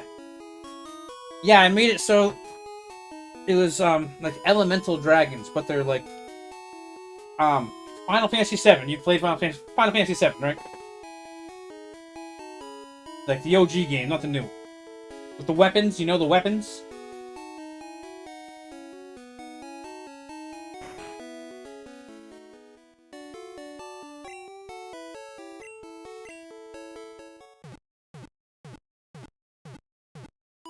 So that's what I based them off of. Was weapons. But not in the same essence. So, the weapons obviously were made to defend the planet. This version of dragon, brand, not color or whatever, but you know what it is. It's made from the life of the planet, so it is part of the planet. But they're elemental. You have one that's like a lava dragon. You have more of a dragon that's completely made out of stone. Like, it's not like it's a rock dragon. Like, it is stone. It dives into a fucking cliffside and it's gone. Because that's part of what it fucking does, type thing. And, like, it doesn't destroy the cliff. It can come to one with it. It can fly through cliffs. But it can't fly through the ocean. It can't fly through the air. Yeah, like an elemental manifestation, but it's a race of dragons that all have these different abilities. And only the males have the elemental abilities. And the females are the ones that keeps the males safe. Like, without the males are dead. Even with all their fucking breath weapons. Like 5 males is worth 1 female in the way that they do things. It's a female hierarchy. So, like, males don't have the same rights. Like they have rights, obviously. But, it would be like a nicer version of the brutes to the elites. They're both a dangerous fucking thing. They can fuck shit up. But, like, if you're thinking just a melee thing, brutes are gonna fucking win all day long.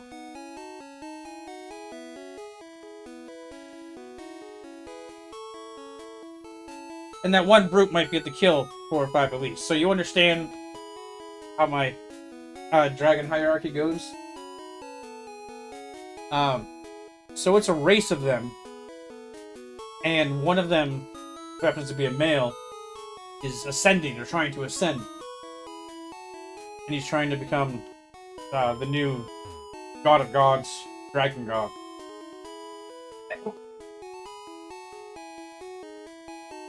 Like, his plan is to go and kill Bahamut and take his power. Like Dragon God Bahamut. into the D&D universe. Bahamut, whatever you want to say.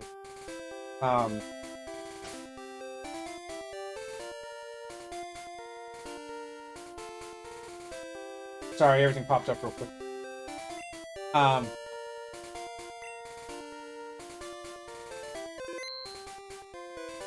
Yeah, so he wants to kill Bahamut and take his essence, take his power, become the new Bahamut, the new dragon god.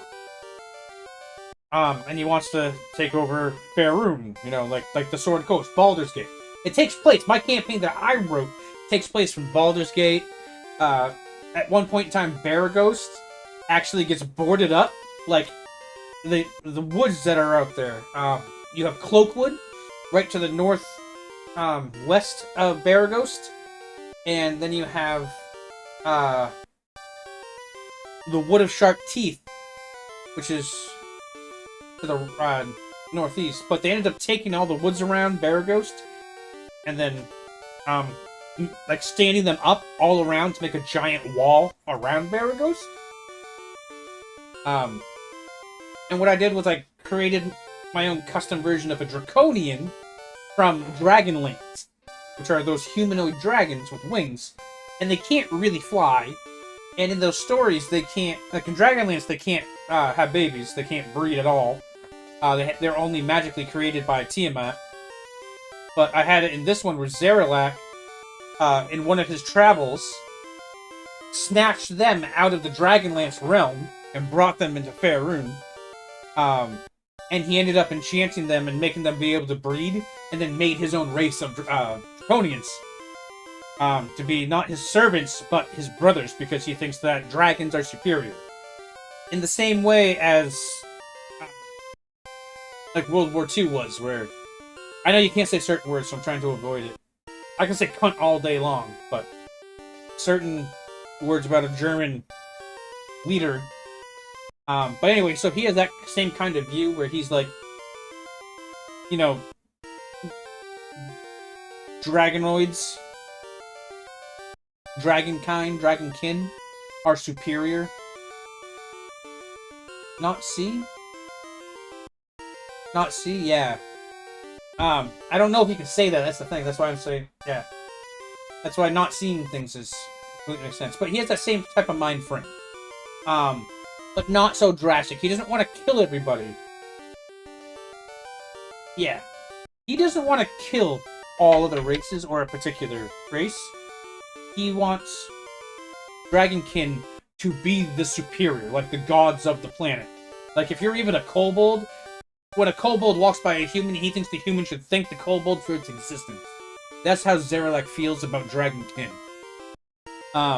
He doesn't want to enslave them, he wants them to be happy and serve and worship dragons. And he wants, like, therefore everything that's a dragonkin becomes a god. And he wants to create his own pantheon of dragonkin gods, with him being the god of his gods. In a stance like Odin, but being Bahamut.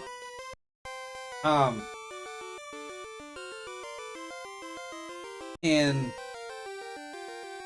the whole idea... I should start this battle while I talk, I guess. Me talking about D&D during a Pokemon stream.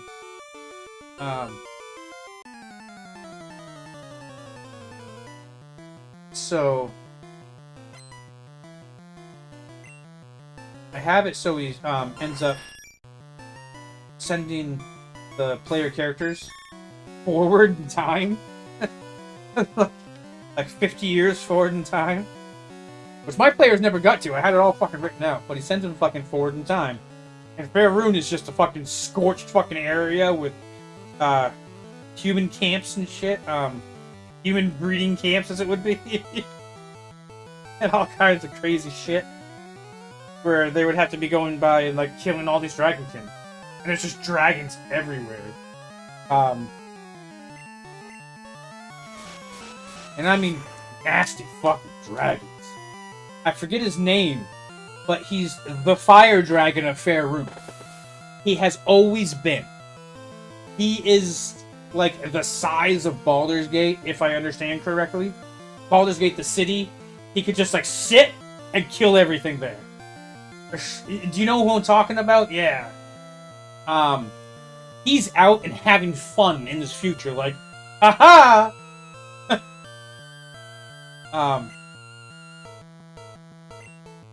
Oh, I mean, like I wanted it to be fucking huge, and that was going to be not even, never planned on them fighting him, unless they wanted to be fucking stupid, and then I would just TPK, like, I don't care. Like, no, you're not taking on that dragon, it's not going to happen.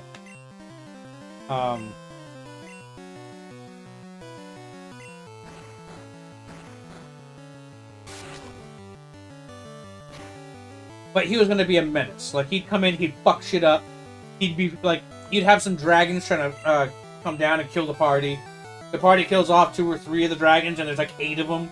And then fucking, this motherfucker comes down and fucking grabs one of them with his fucking, like, hind fucking claw. Blows it up and fucking tears it in half with his fucking front claws, just lands and, like, and they're just going to be like, really? Like, that's how I wanted him to come in, and they're just like, how? And then he just fucks off and fucking fucks around with the dragon, trying to fuck with them because he's having fun. He doesn't want them to die yet.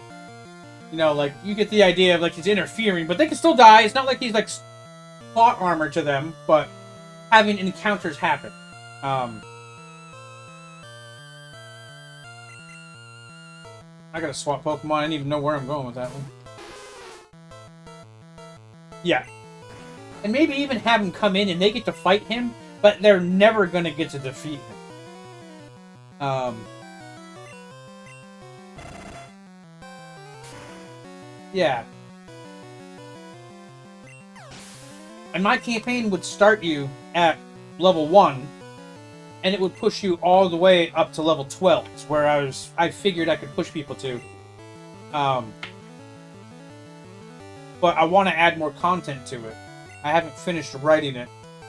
I have an ending to it, and I'm just building up to where that is, with some things in between that I want to have happen.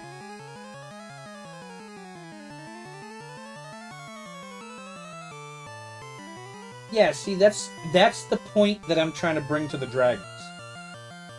Now that you understand my campaign, there's a point in time in my campaign. So the players are at Baraghost. Like, well, you know the Baldur's Gate map, so they're at Baraghost. And there's a stream of, they want to say 20,000 kobolds, and then you have draconians, and draconians can change into humans. They have a human form, so these draconians all had human forms and were in human form riding drakes, and not drakes that have wings, drakes that are like fucking warhounds, and they fucking run on all fours, and these motherfuckers have like a travel speed of 80 is what I had. Like, I was like, nah, these things ain't no fucking joke. Like, when the players finally fight one, they're gonna be like, god damn. Like, it has dodge, not necessarily high armor, but it has a dodge, but it's a dragon type that's really fast. Doesn't have a breath weapon, it just has claw bite. Like, it has a 2 attack per turn. Not very strong. I consider them like dogs. Anyway, so they see this army marching fucking north towards, towards, like, Neverwinter and Icewind Dale. Like, yeah, pretty much, yeah. So they're going north, towards, like, mountains. And there happens to be, what do I want to do? I want to water his ass.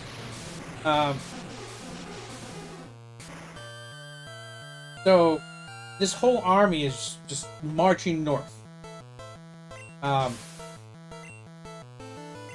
There's obviously, like I said, you see the humans. Like I told them, you see thousands of kobolds, and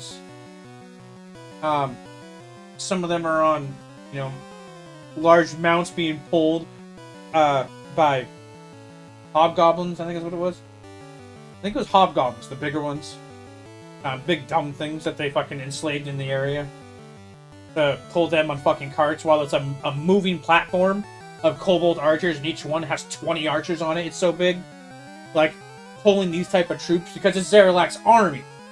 Like, think Lord of the Rings style, where like the army is marching, you don't want to fucking get near them, and that's like what they were experiencing. And they were like, well, we want to watch and see like how many there are. And I was like, well, how long do you want to watch? And they're like, well, let's do this for like 15 minutes. Try to count.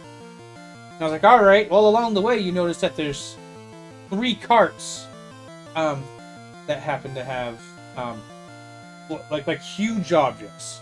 It looks like they're moving. A mobile artillery battery of cobalt archer sensitive. Yeah, dude. And they all had fucking flame arrows, is what they had. And the players didn't know that, but I knew that. So if they start firing, it's just fucking fire arrow, fucking fire arrows, fire arrows. They light up a fucking. They blanket an area with fucking fire arrows. I don't play around when I DM D&D. So they're pulling these huge carts. And I was like, or huge platforms. And I was like, the best way to explain it in real life terms is when tractor trailers are pulling those huge flatbeds behind them. It was like that. And it's fucking like hobgoblin slaves and gnolls and like other lowly fucking creatures that Zaralak would be like, nah, make them slaves and make them pull the fucking carts. And that's pretty much what it was people being the slave. Fucking bugbears, everything. Everything's fucking slaves to the Dragonkin.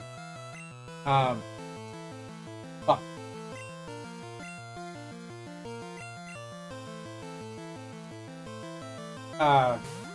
So they're pulling these 3 carts.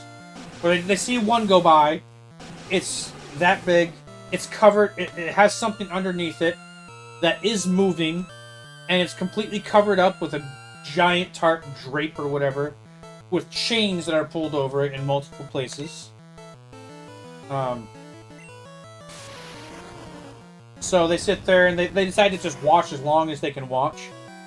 And they were just like, just keep explaining, which I did have a whole thing lined out. And I was like, alright, well, it's going to be like a 2-hour thing of watching this army march by. And then they were like, that's a lot of guys. I'm like, yeah. I'm like, that's a lot of dudes. I don't think you understand.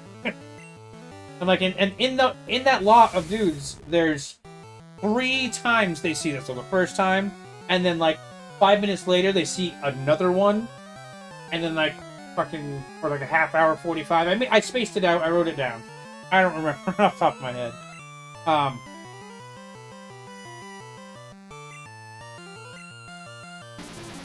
Fuck you and your side beam. That should be faster. So they're pulling these 3 different ones.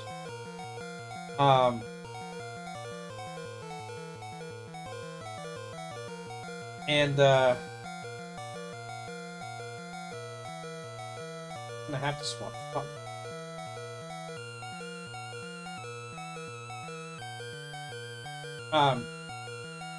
So they're pulling these carts north. And the archer decides to be an idiot at the end of it and starts, he's like, I want to shoot a couple of rounds off at the last one. I was like, okay. And then he almost gets killed with, I was like, alright, cool. So, I was like, I'm going to allow you to do dexterity. I'm not even going to do, it's going to hit you. It either hits you or they don't hit you. And I was like, roll 20 D20s and you got to hit over 13. And he was like, what? And I was like, yeah, just do it. And he didn't understand that it was all arrows. And I was like, a blanket of fire comes down upon you. And it fucking burnt the fuck out of him. He was like, never mind. Yeah, he thought he was gonna be cool. He was a good archer, but I was trying to make him understand. Yeah, make them fire arrows, exactly. And the only difference is that was like, what, 1 set of arrows? So, I mean, it wasn't 1 set, but it was like 1 set of arrows. So these ones were like, bah, bah, bah. Like, not like once, it was multiple. like lobbing and lobbing and lobbing. He's just like, fuck this shit.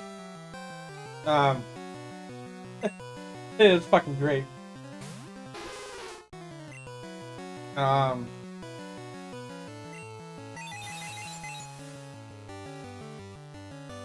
Psychic, really? Fuck you.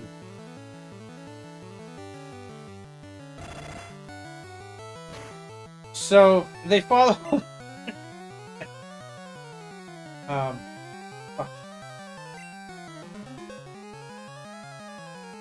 They follow the carts and shit. It's like a day's travel into the mountains, where it starts to get all fucking snowy, or it's like a 2-day travel.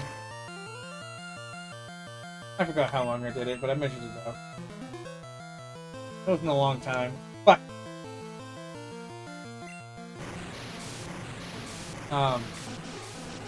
They followed up there to like an icy mountain, and they see that the mountain itself is completely surrounded by all the forces and the whole army, and they see that they're dragging the last of the platforms inside underneath the mountain.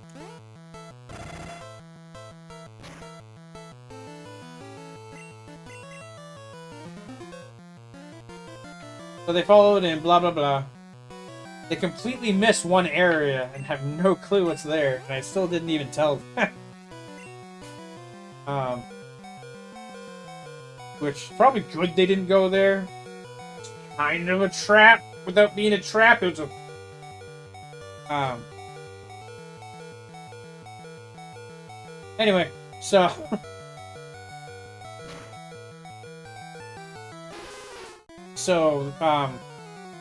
under the carts were dragons. Obviously, you probably could have guessed. Zaralak is doing this thing where he steals the power of other dragons. So, like a fire dragon or a red dragon, he'd take one of their scales, and because of like the type of elemental, like this race of dragons, he can absorb that power. And man, look at I didn't even tell you how I introduced these characters. But anyway, so he's collecting all the different colored dragons. He doesn't care what color they are. It's all the colors. And he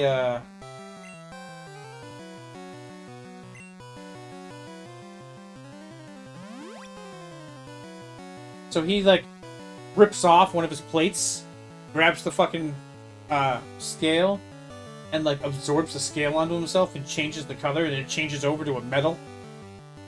So, like, no matter what, it turns over to a metal. Not a chrome, but, like, almost like, think Colossus, how he has his metal over his skin. Whenever he slaps on one, it, like, boom. And is that color scale, but it protects it with his actual fucking skin. It's weird, I don't know. Come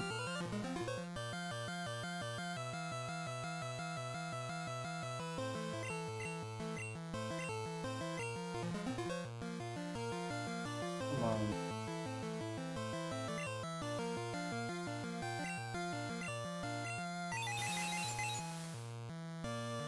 But yeah, so they go up there, there's a green dragon that they never encountered.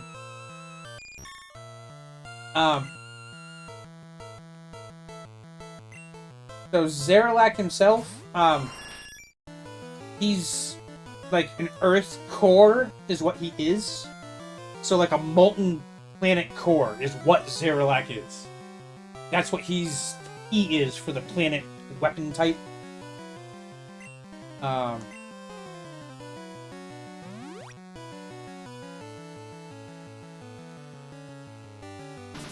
That's the general thing, is he himself has, for whatever reason, started grabbing them, slapping them onto himself, absorbing their power. So instead of just having, like, an Earth core lava-like breath, like, it's pretty much lava, like a lava beam, he gains frost, he gains regular fire, he gains acid, lightning breath, like, all that shit. He gains that ability for every scale he steals. Right down to, like, like I was saying, there's other ones that can like swim through mountains without breaking the mountain or disturbing the mountain. It's just like part of their ability. If he were to grab one of their scales and slap it on himself and absorb that ability, he gains that ability. Kind of like Apocalypse from X-Men.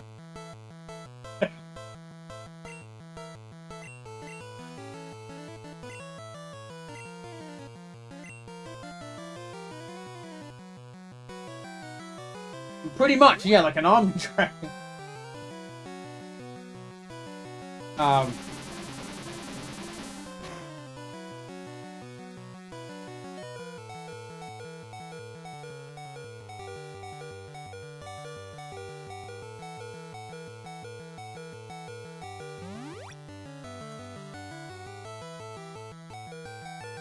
Yeah, so.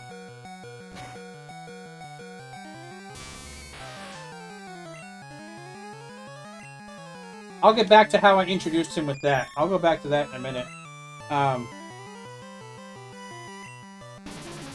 Fuck you and your side beam.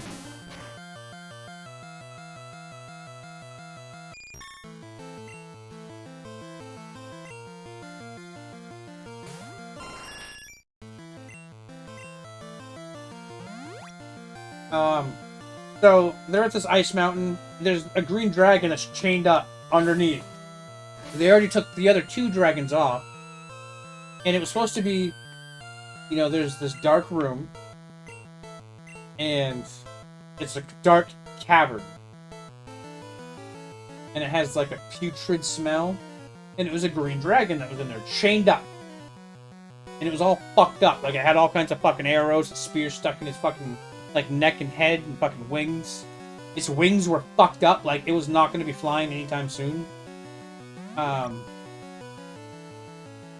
And the idea was that it looks at them and it's not really aggressive because it's like, fuck, I'm chained up. And I mean, it's a regular dragon. It's a fucking green dragon. An adult green dragon. Not a baby, an adult green dragon. Not a gargantuan.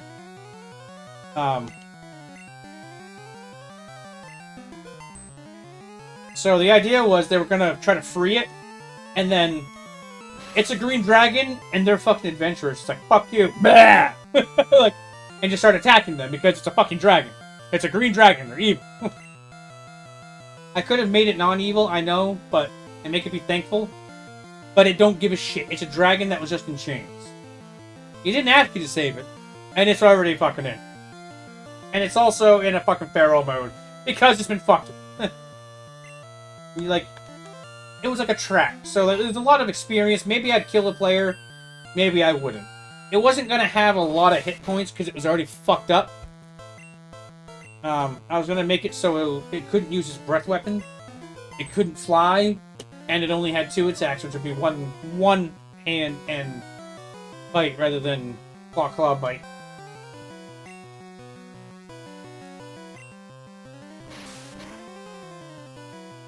There we go.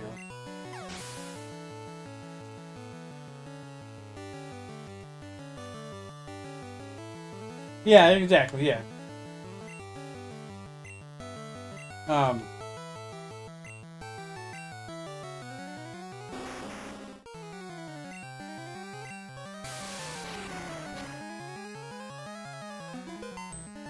So, that was supposed to be the thing, and they could either kill it, or if they decided to try to run away, it wouldn't chase them.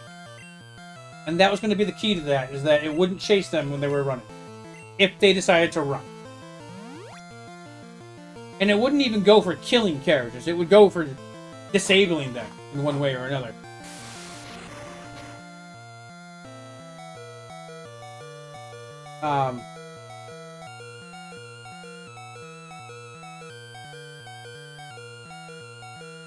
So in this ice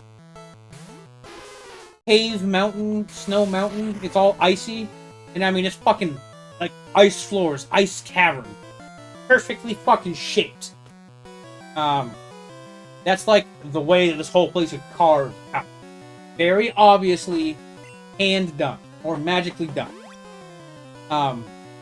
It could have been a giant beam. It could have been magic. It could have been fucking hand. Who knows? Whatever. So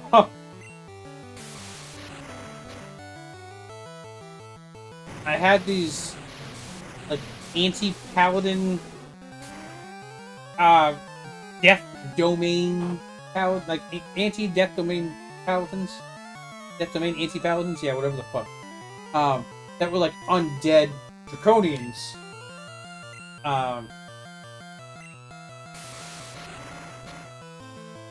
Feel that Charizard? And they were one of the like least common enemies, but they were fucking hard. And I based them off of Doom Knights from the actual, like, it's a regular monster. I pretty much copy-pasted it as a Doom Knight. I made it so Zeralak gave them special swords, though, that only they could use and pick up. And if a player picked it up, they could use it and take 1d8 points of damage per turn. No save.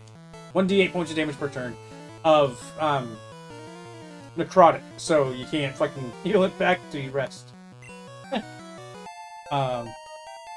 And if you're hit with the sword, necrotic. So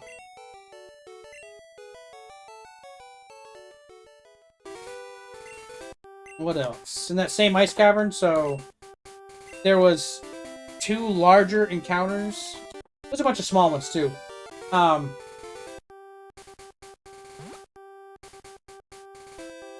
So you would find those like fucking Death Knight things that I had, Undead Dragon Death Knight things. And they kind of like were a trio was one of them. The party didn't expect them to be fucking strong. And then there was just a couple of Draconians and a bunch of Kobolds, and it was like the leader. I didn't mean it to be, it just kind of became it. They go to the next level, and that next level is completely torn from Baldur's Gate Dark Alliance in the Frost area, where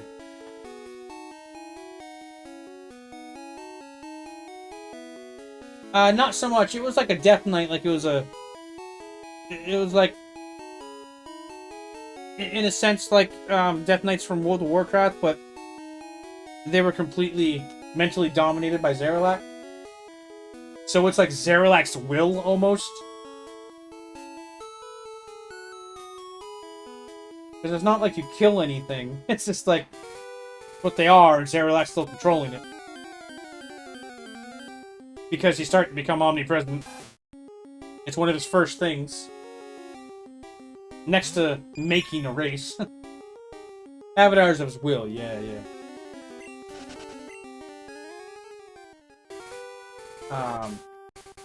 So yeah, the next level is just... It was pretty basic, it was just filler. It was a whole icy area where if they wanted to move at full speed, whenever they said, we're gonna stop here, I was like, cool, everybody slides. Roll, like, what was it, 1d10, I think, or 1d12 minus 2 from where you stop. So if you roll a 2, you stop where you intend. You roll a 3, you stop 1 in front. So on and so forth. Because it was a completely, like, flat ice floor. Like a skating rink, almost. But more rigid. Like, if you had to walk down your driveway, and it was ice underneath, and then snow on top. That's what it would be like. Like, you can do it, you can get to the end, you won't fall. But if you fucking do too hard, you step too hard, you go too fast, you're fucking meow.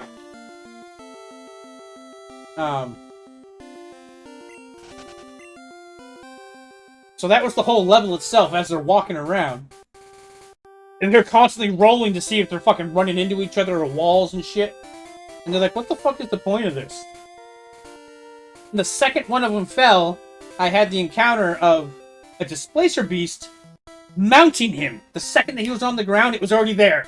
And he was all like, that's bullshit. And I'm like, they're waiting for you. And then the whole party is all like, well, how many of them are there? I was like, well, how many of them do you see? They didn't like that answer. And then they had 12 of them fucking pounce. And I killed the character with one of them, too. So, I got fucking choked out.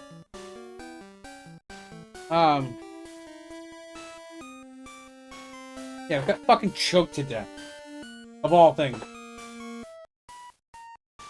Because they can grab with it, so.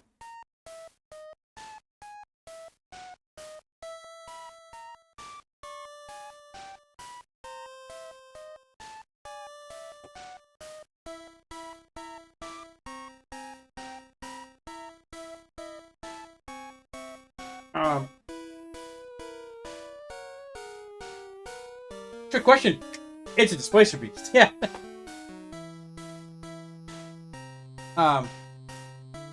So yeah, it was it was displacer beasts, and for every 5 displacer beasts, I had 1 ice giant.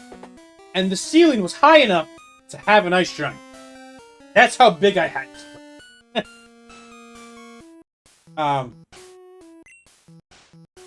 Just so you know how big it was, like the size that I did. I really need to fucking race again. So this piss horse will be back as soon as 2 jiggles of a jackrabbit's ass.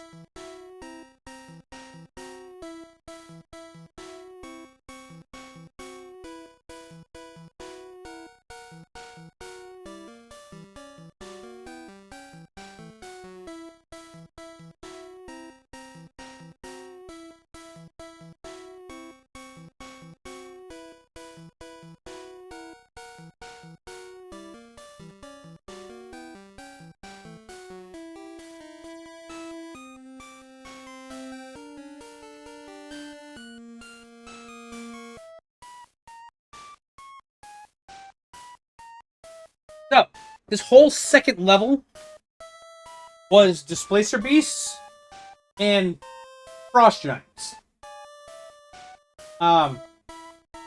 They were working in tandem. They were allied. Straight up allies.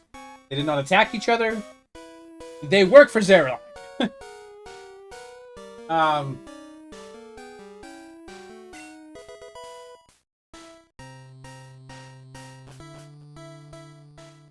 Oh yeah, it's just telling me I need my badges. Okay. Hi, Baka. Yeah, I'll keep talking while Baka's right here. Baka wants attention. So, they start wandering around. They go to the next level, and I have a complete encampment of, like on the next level. Green Dragon, Frost Giants, and Displacer Beasts. Next level up is like it goes right up. There's a wooden fucking door, wooden panels inside the ice cavern. Obviously man-made, and it's not like it's horrible, but it's not great. So the players open up and they look through and they notice it's a barracks. There's like weapons on one side, shields, armor. There's a tunnel that's like going off. Hi, Baka. Yes, I love you, Baka.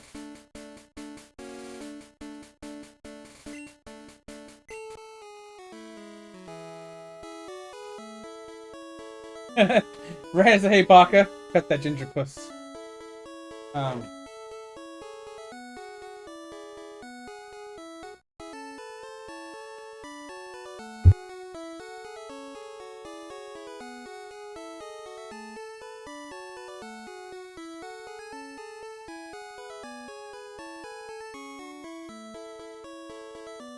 So,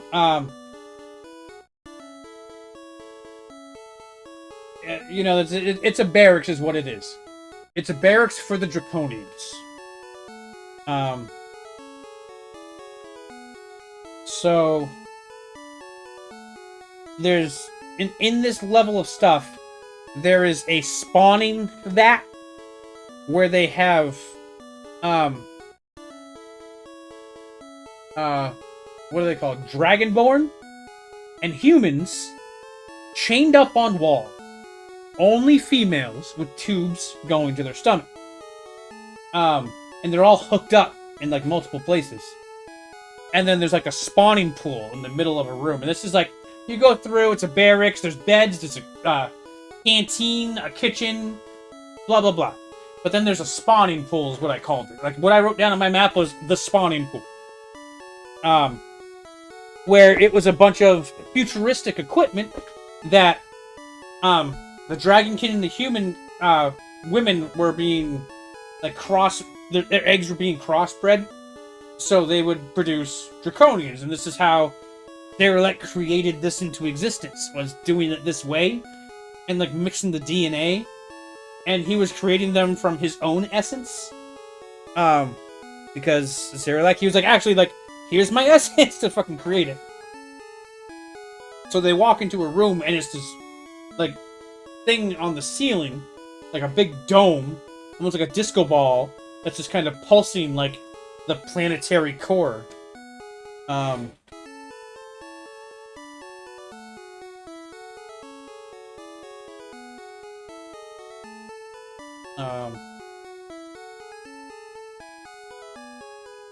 I gotta plug this.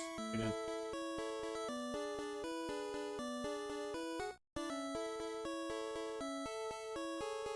So yeah, there's the spawning pool, as I called it.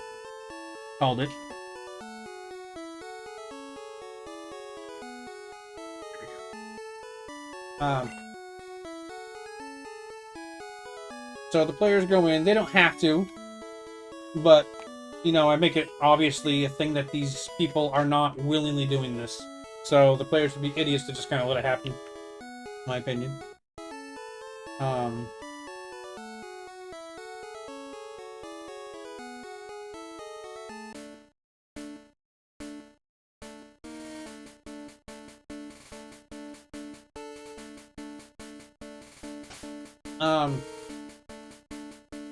Well, there's no way it's the whole operation. That's the thing. It's just one room.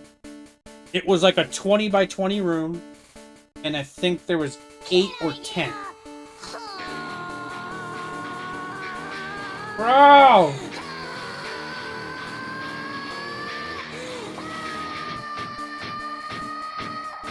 Yeah, exactly. It's something that they're just like, nah, we need to stop this motherfucker. That's fucked up. Like, I wanted it to be shocking and fucked up. And it was. In my opinion, it was a shocking, fucked up moment. Pro1 says, I've been here lurking.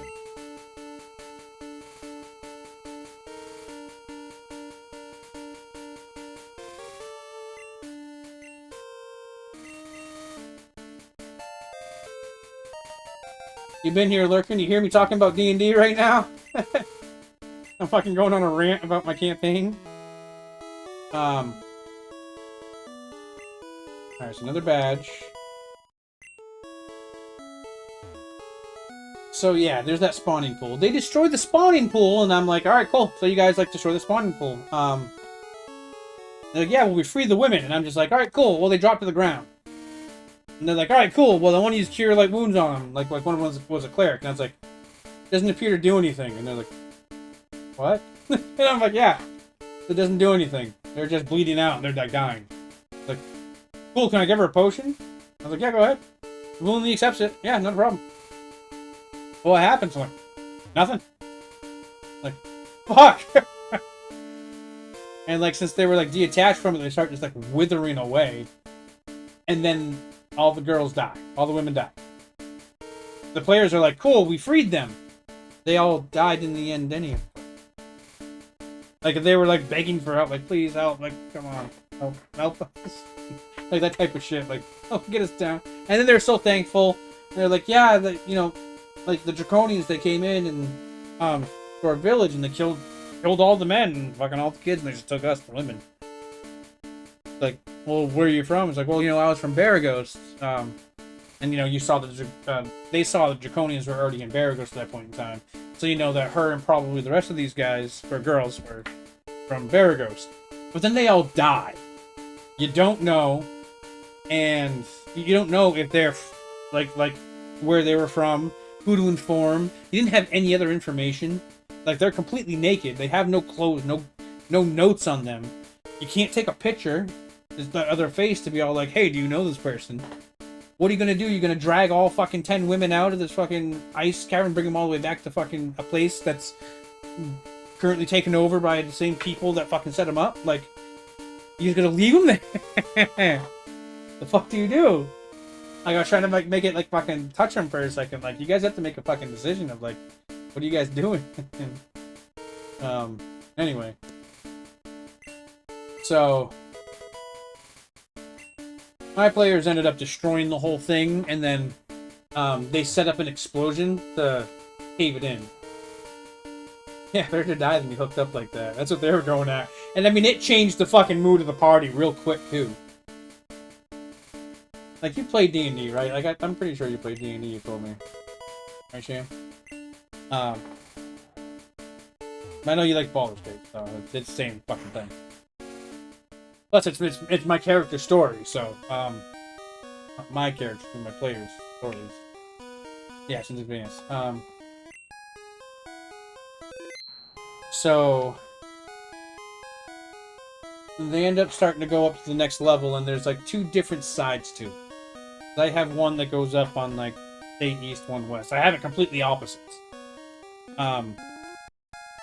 So, fucking. Oh, what happened? Okay, so. I'm trying to remember if it's 3.5 in Pathfinder specifically. Do I have strength?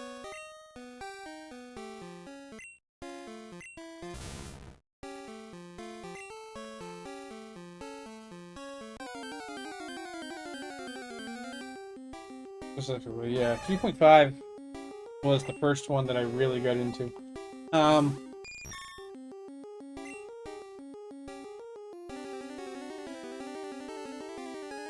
You understand everything I'm talking about, and in every way that I'm talking about it.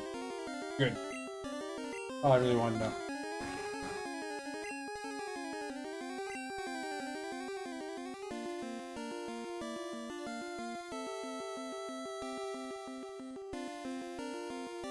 So,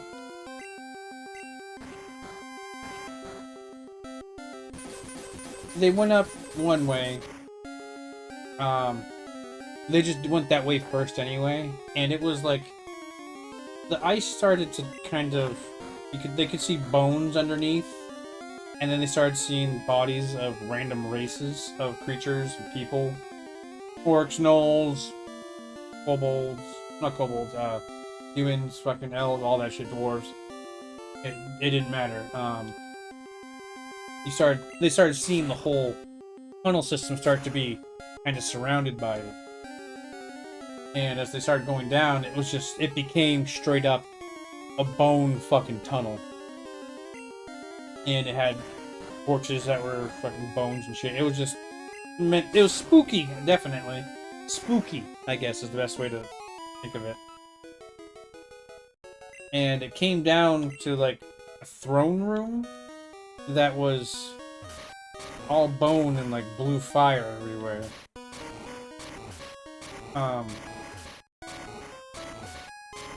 So the players ended up searching around the room. And, like, in their search, it was just supposed to wake up what was in there. Which was a Dracolich that was sleeping among the bones. Just chilling. And not so much sleeping as it was kind of like in a, like, put down state, I guess. Because they don't sleep. It was among them. And after you search, it activates it, is what happened. Otherwise, it's kind of laying in wait for when its master gives its orders, is what it was.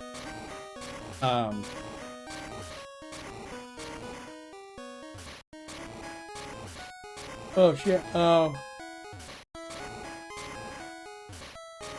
So, they wake up this fucking lich. That's Dracolich. And, I mean, they got no choice but to fight it. And there was a little, one of the characters was a dwarf. And he was in battle armor, like spiked battle armor. And he tried to attack it and dive at it. And he missed, like, twice in a row. Dracolich, I was rolling for what he did, and he was like, cool, he's gonna use his breath weapon. Cool, as he hits the fucking breath weapon, fucking critical. And I was like, on my side, it was the player character died in one hit. And I was like, that's not okay. I'm not gonna do that. I'm like, you're down. you're at -5 because I made it go to -10. Unless there was always a fucking depending on what killed you, how you were killed, or how you were, below 0, downed. It depends on if there was a chance of instant death. That was a whole different thing. Like Magic Missile, I had a fucking 10% chance of instant death once you hit 0. Like if that last hit or one of the other ones hit 0, there's a chance that you die. Anyway, that was my rolling. It's a weird thing I do. Don't mind me. Hard hits, you can't recover from because you're bleeding out. Yeah, I made him pretty much bleeding out, and then he went to get himself up, and one of our characters went up, healed him. He drank a potion. He went to go attack the Dracolich, and he killed himself. And I was like, I'm just no, like what am I supposed to do? I'm like, I already gave him 1. I'm not going to give him 2. Like, sorry. In my mind, I was like, I did what I could. Okay.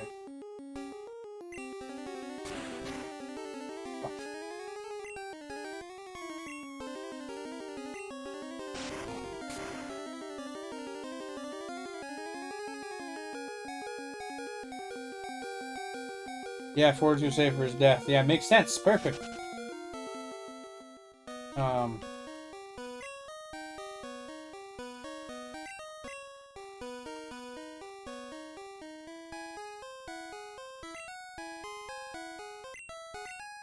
Wow, I was fucking sideways right there.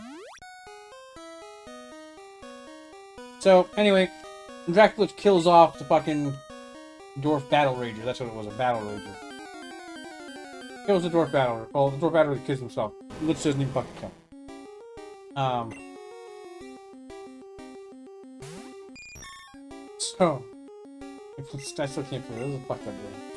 I was like, damn, I'm sorry, dude. They kill the Lich. They take its fucking, I had to have a gem that was like a fucking soul gem is pretty much what it was. And it was its Phalarchy, however you say it.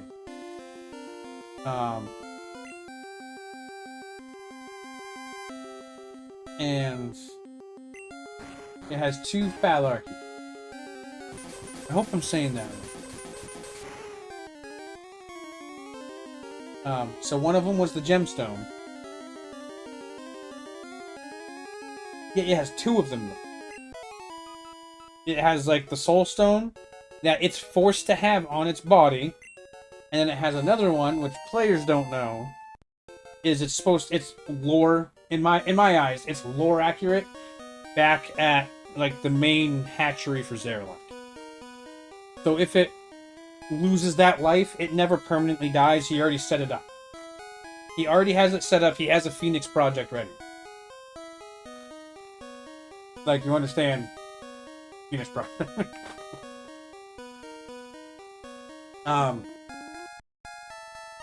So that green dragon, yeah, okay. So that green dragon, for example, if the players were to let it go, that's 1 dragon body gone. But if the players were to kill it, they're not going to drag a dragon body out. All they did was just make their fucking job easier. Zerlak wanted to kill it himself anyway, and then take its scale and try to absorb any power knowledge it might have, and then was going to leave the dragon body for if the Dracolich happened to get slain, they'll just grab that Phalarchy and you wanted to fucking force it into the fucking the green dragon body and create a new Dracolich from it. I forget the Dracolich's name. I did a random fucking name editor for some Alucard or something weird. To make it sound like some ancient weird thing. But it was pretty much a slave of Zerlak. He made his own fucking Dracoliches. This was the first one they ran into, but I was gonna have multiple. Like, there was gonna be a good amount. And then you were gonna have my Death Knights and my Dracoliches riding into battle together to fight players. Because I'm not very nice. And like you would have the Death Knights, I would have like dragons dive bombing the knights jumping off and fucking sword fucking dive bombing into the players. Like, alright, you're gonna take fucking X damage from the collision of them falling at fucking high speed. You know, especially with the Dracolich dropping them in. Plus the fucking Necroblades, like, making it so you can't heal the fucking damage. Like, I had some fun stuff planned out. Yeah, because you understand that. Think about that. I plan out a bunch of shit, not necessarily write out how it's done. Anyway, I'm gonna move on. So they take the Phalarchy, and it's kind of like it shakes in their hand, the player's hands. It doesn't want to stay in their hands. It's a lock. It totally is a lock. And also, my lore-wise, its soul is stuck in that Phalarchy until that Phalarchy is destroyed. And then its soul goes to another Phalarchy that is back at the base until Zeralek makes it a new Phalarchy to go out.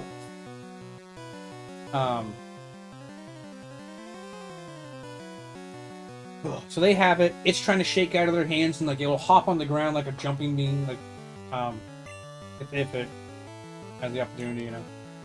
It won't do it like boing, boing, boing, but it will like every 30 seconds, like do a boing, and like 30 seconds later, boing. Like it has a living energy in it. As long as the player is holding it, like it'll try to be like whoop out of its hand. As long as you're holding on tight, your hand will go, but it'll still try to jump.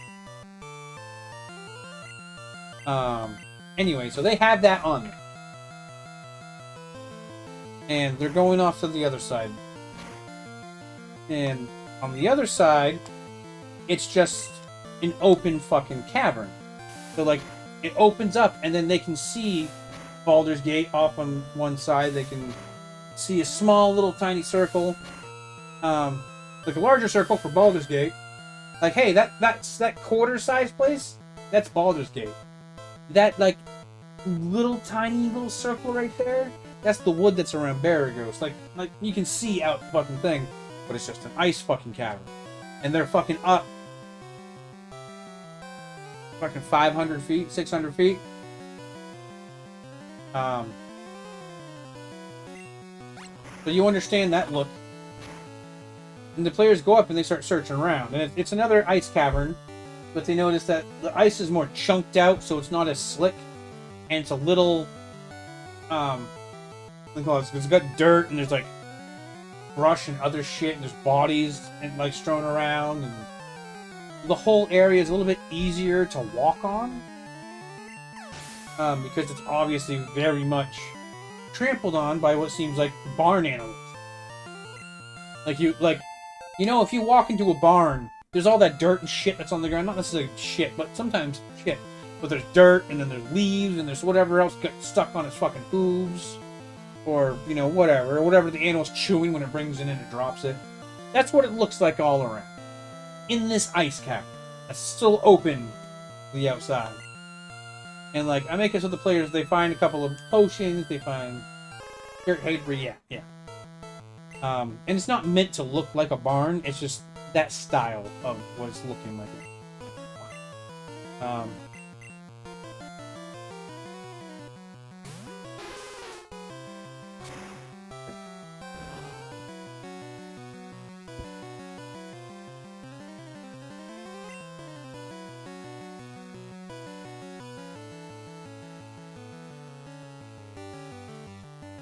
So, they're up in this ice cavern that's open.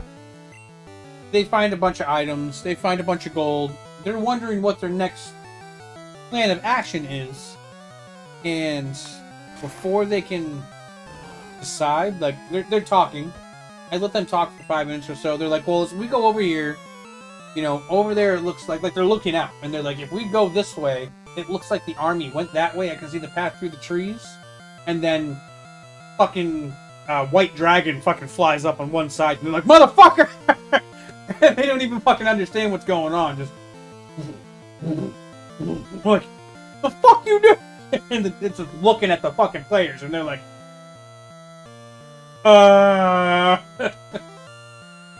and they're like, whatever, we just killed the Lich. And I was like, and then from the other side of the cavern, you see another white dragon fucking fly over. And it's just a little bit bigger with one big fucking gash over its eye and its eye's white. Like a black center with a white fucking outline. and then the other eye is a fucking like and like the wound like festers death, like think of like a black death magic fucking coming off of it. Like the wound is forever on this fucking frost dragon. That's the look that this one has. And they just saw the other one, which is still not a baby, it's still an adult. So like, hi.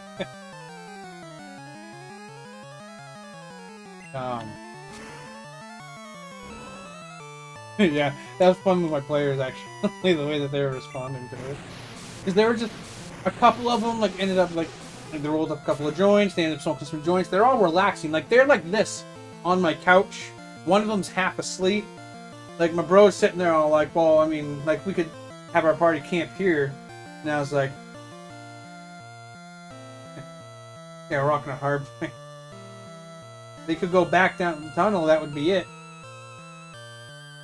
But guess what size those tunnels are for? It's not big so humans can easily walk through them.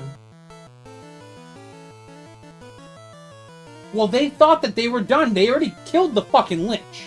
The Draco Lich. They killed a big fucking Draco Lich. They killed a bunch of other fuck. They got information, actually, inside this place, out of the Draconians, about where the army was going, what it was hauling. I think it even had why it was hauling them. Like I want this delivered because I want this from it. I don't want it harmed, or it's going to mess up the procedure with Zaralak or whatever.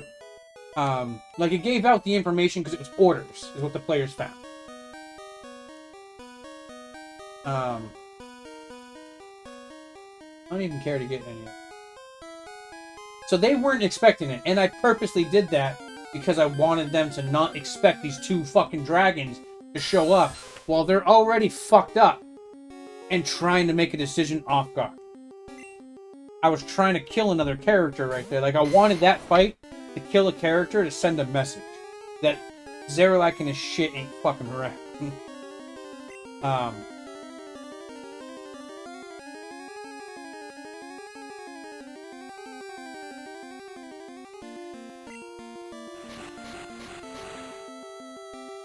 But yeah, hyper-focused.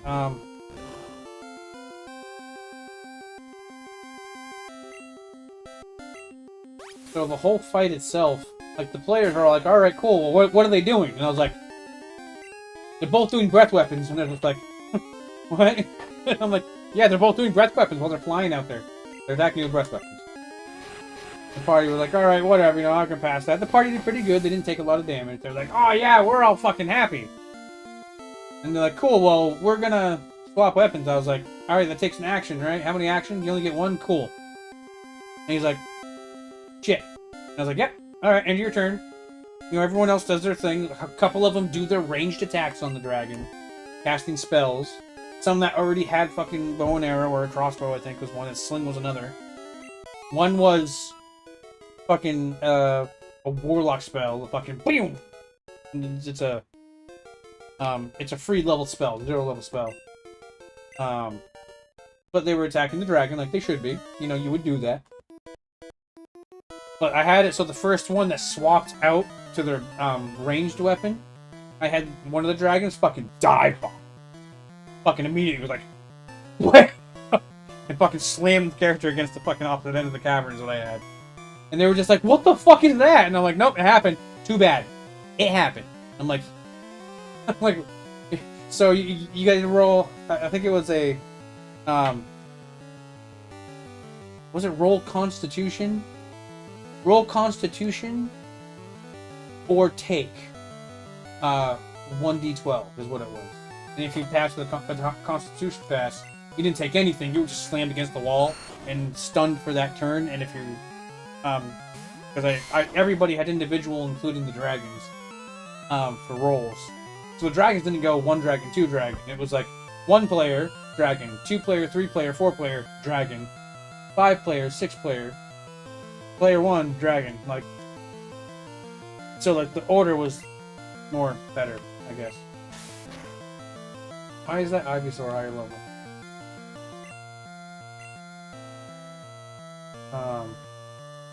Still don't have a fucking fire Pokemon like an idiot.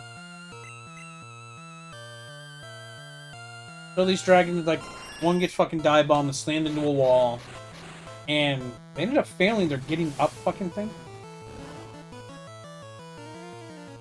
Picked up my shit and gone home after the draft finish. You don't want to go out the other tunnel? It was like, yeah, you see light coming in through that tunnel. It's obviously open. You know, you walk up, this is what you see. Yeah, they're brave motherfuckers. I'll tell you stories about their characters, too, that happened in my uncle's game that I played in. Yeah. That's a wing attack, good.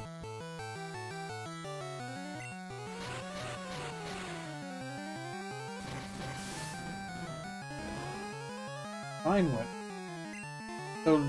So during this fight,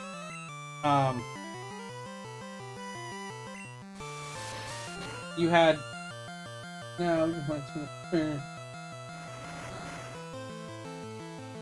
the whole plan of attack, right?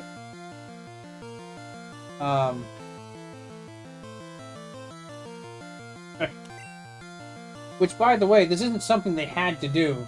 This is something they decided to do. So I wrote in an entire story encounter that took them this whole fiasco of finding this happen and going and following and doing everything. Took them probably 2 months of us playing. It was very long. My campaign is huge. We played for fucking 2.5 years. Man, I miss playing D&D with my fucking friends.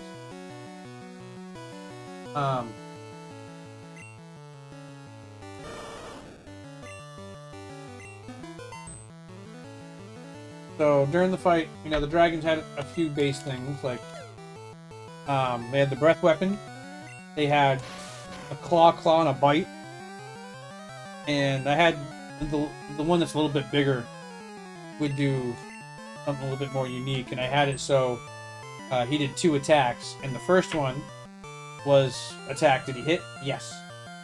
And then he wouldn't even roll for damage if he hit the first time, but he would roll the second time, and if he hit the second time, it was a grapple. So he would grab you, and it would deal half damage from a regular attack, and then he would slam you for full damage, and you would also be pinned, and you'd have to take a turn to stand back up.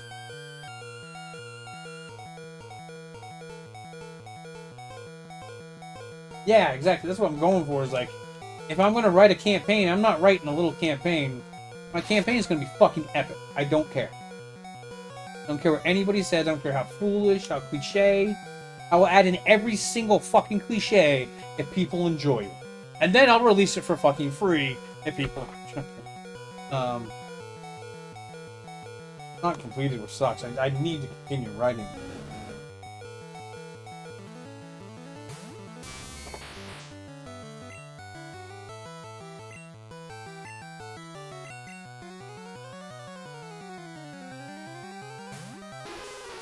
Yeah, as long as Force Endurance, that's all that matters, yeah. Really? 44 damage of fire to a fucking water Pokemon? You're a goddamn cockface. So...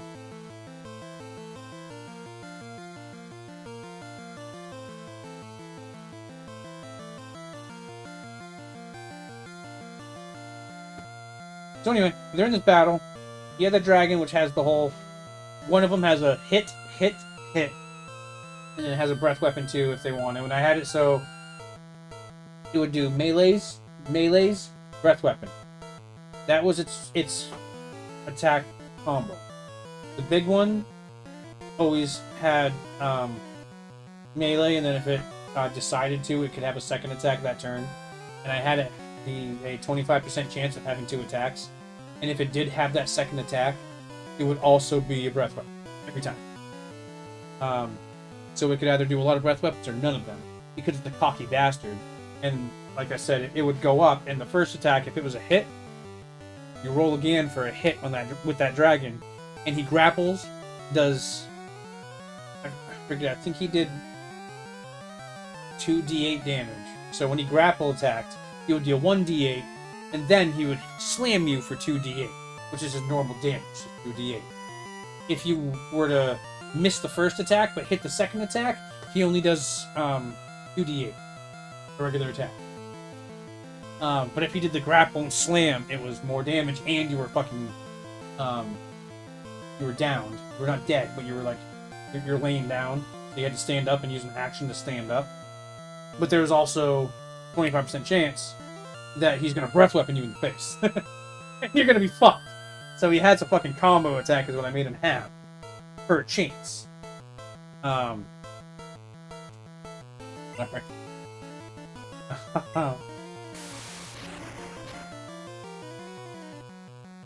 And I had it so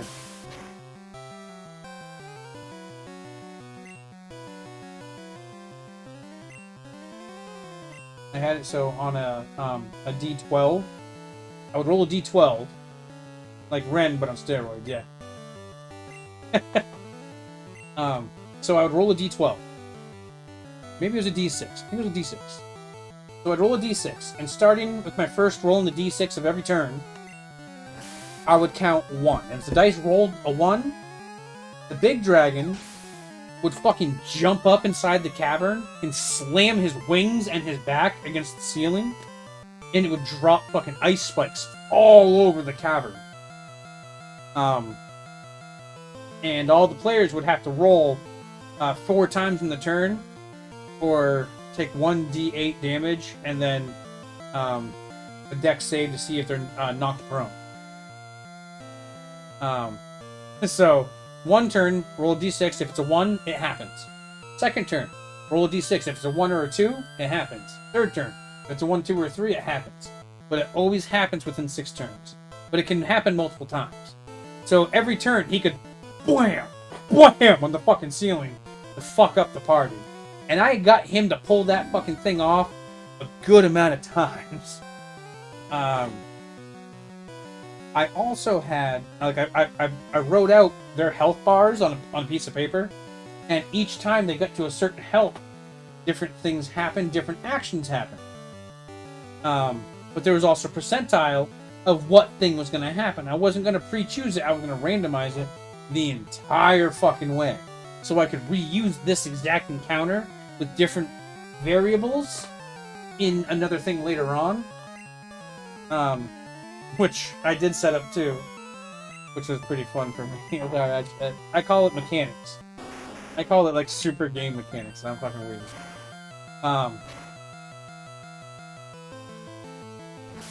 So fucking love that fucking area. Sorry, I was really proud of myself when I wrote that shit out. But wham!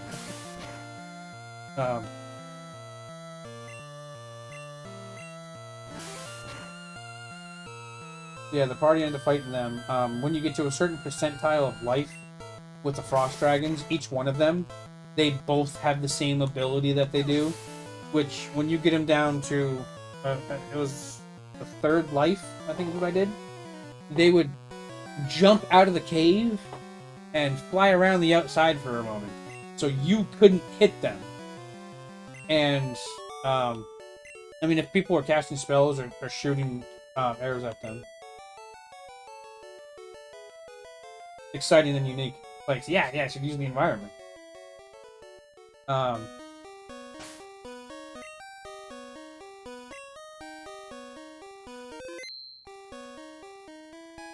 So, at percentiles of health, and I think it was maybe even smaller dragon was 4 times it would do it. So every quarter health it lost, it would do this action where it jumped out, flew around outside of the cavern, and do its breath weapon. And then it would come back in and dive bomb at the character, which, because they were ready for it at that point in time, they could roll for a dex save to dodge. Otherwise, it was the same thing, same mechanic as before. So The smaller one, I know it did it more than the bigger one. The bigger one, it did it less. I don't know if it was 2 or 3 times with the bigger one, or if it was just 3 times, but it was less. I think it was only 4 times with the smaller one. If the smaller one died before the bigger one, then the bigger one would become enraged, and I'd give it, I think it was like an extra like 50 hit points, and it would deal double damage until it died, because the other dragon died and the other dragon was its mate.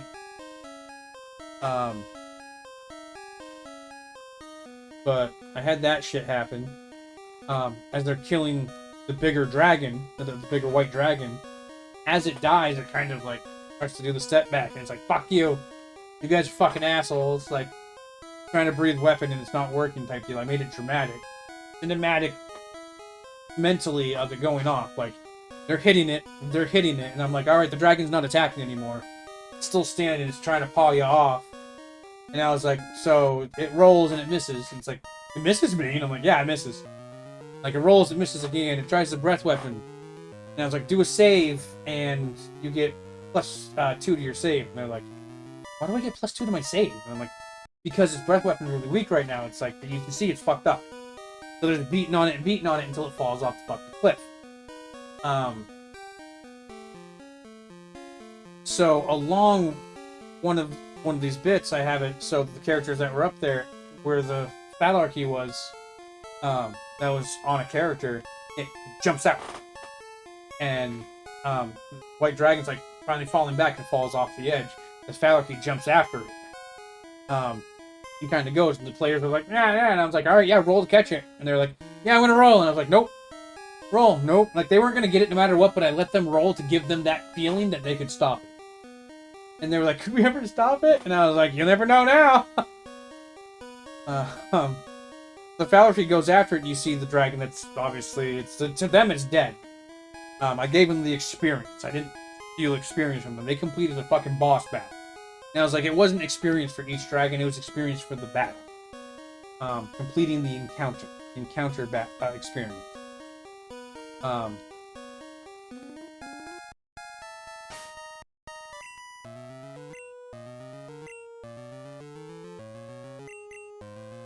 So the Phalarchy jumps after the white dragon that's falling off the edge. And you see the white dragon is like smashing into the mountain. There's a town at the end of the mountain, by the way, that's being fucked up and controlled by the Zarelax army. Zarelax army is coming in and raiding and taking slaves and taking food, taking weapons and shit from this town. But this dragon,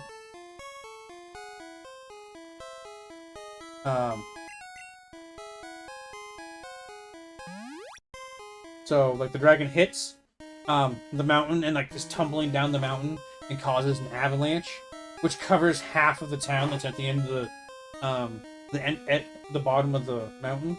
And you can see like the dragon's body's all there, like the wings flapped up and shit. And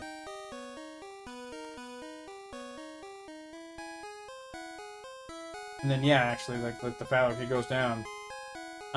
It goes with it, and I was like, as that dragon's falling, you see it slam, and then the party's all like, so what happens? I'm like, nothing.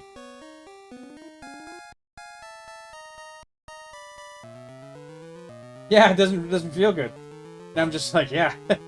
Now that village is like the players are like, can we jump down? And I was like, you will die. You jump down, you will die. Do you have Featherfall? If you don't have Featherfall, you will die. You cannot go down without dying. It is too much. If you want to try to climb down, it'll probably take you a couple of days. Like this icy edge, you might slip and die on your way down. That's what would happen. Like there's no way. You have to be a professional. So they would have to go back down to the village, but the mountain's here, the village is here, and then the entrance is over here. So they have to go from here, down the mountain on the inside, out the backside, and then around the mountain to the village in order to go help them.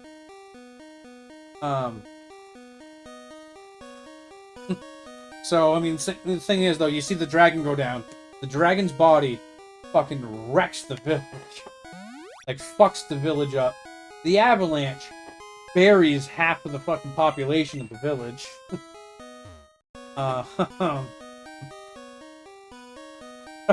You understand, this is just not a good situation going on at all.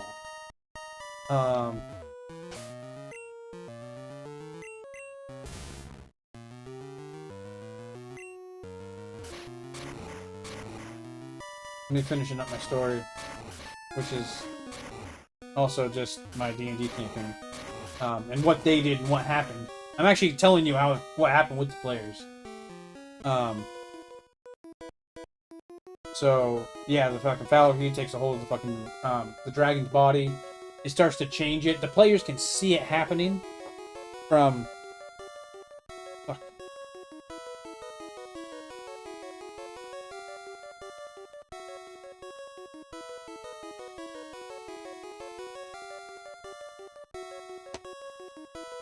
Alright, so the dragon's body starts doing the fucking decrepify thing, and I have it so, in the same way that you would see a vampire burn away in the sun, with its flesh burning off of it, I explain it like the Phalarchy, as you see it start to, like, expand and take over the chest piece of the dragon as the dragon's body is being, like, levitated up. It starts to peel away its skin into a zombified blue and black flesh, and purple, and it's just like glowing frost with like a death aura around it as it like emerges from inside of the dragon. But like the bones start to come out, and then around the bones, the black and fucking everything like almost like the venom symbiote wrapping around it after its skin has already been burned away by like a frosty flame. And then it gets up, looks at the fucking players, just like there's a fucking blast of electricity. I'm like a necrotic electric blast is what I have it do. Doesn't hurt the players, but it just goes after them, and they're just like, fuck, fuck, fuck, fuck, fuck! And I'm like, don't worry, it's good. It's just telling you to go fuck yourself. And then I had the fucking Draculich fly off of that body. So, all in all, they made a new boss character out of a boss character. So now, what they killed, and this other boss character are now flying away. So Merry Christmas on that. And that was the Frost Dragon in the Frost Mountain, which is north of Baraghost and east of Icewind Dale. Part of my campaign, written by me.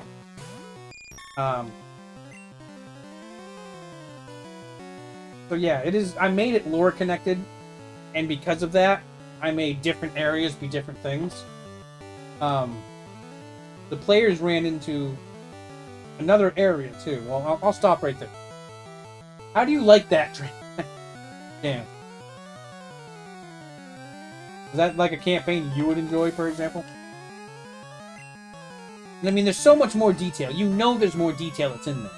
And if you want to know how far I go, we were doing this during COVID, so I was using D&D maps on the computer, and I was spending days and days and days writing out everything, like physically creating the maps, taking assets from everywhere, and making my own maps, while having a program that was paid, that I paid for, so all my players could connect for free, and it had all the handbooks, all of everything in it, the program. I had to pay like $20 a month for the program. There wasn't a D&D Beyond. It wasn't that. And you could physically move your character on the map, and it would release what you see. And I had pop-ups for like when you saw this area, the pop-up would happen, and you could read what you saw. I would read it out to you, but you could also read what you saw. But like you saw, like you had little circles for your characters and what they were, or I let you choose a file, or you want to draw something to draw your own icon, I throw it in there. It's a massive end of game conflict that would be emotionally exhausting. Yeah, it had Fog of War on this program, the map that I had. So like Fog of War worked correctly. You can only see what your character could actually see. And if your character can see 60 feet, and each block is 5 feet, then you can see 12 blocks. But the other characters, if they can only see 30 feet, they only see 6 blocks. Like, you understand, like, it did everything the way it would be. It was a digital D&D tabletop, and I was impressed by it. So I was willing to pay for it. And then my players didn't want to play it on there. They wanted to play it in person, so we had to stop for a while until we all started hooking up in person again. Which we had a whole thing for that, because some of us were afraid of COVID. So we respected each other enough to all go by the same thing for COVID. With the rule that, like, as long as we all were taking tests before we came into D&D, we didn't have to wear masks when we were at D&D, like that type of stuff. Which I hated it, because personally I was like, guys, if we're going to get sick, we're going to get sick. I understand it's life and death. But, you know, if you guys want to do this, I respect you. I'll do it with you. So they dropped it. I prefer theater of mind. That's just my preference. Yeah, you could do theater of mind with the visual too. So COVID fucked it on us. So that's pretty much where they stopped the campaign. Was after we came back for a while, and then COVID hit again. My landlord put a thing out for the building saying no guests allowed in the building till further notice. Discount to your rent. And that was the thing that they did. They're like, sorry, no, we're gonna give you a discount, which the state was enforcing that people couldn't come over. So it sucked. They stopped at an encounter with a black dragon in a swamp. And it was south of Candlekeep that they were. They were on the coast.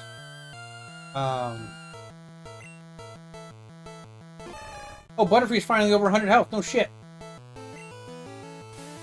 So this black dragon, which black dragons are acid. I had it so... Think of Hydro Pump, and it had an acid version of Hydro Pump in the waters.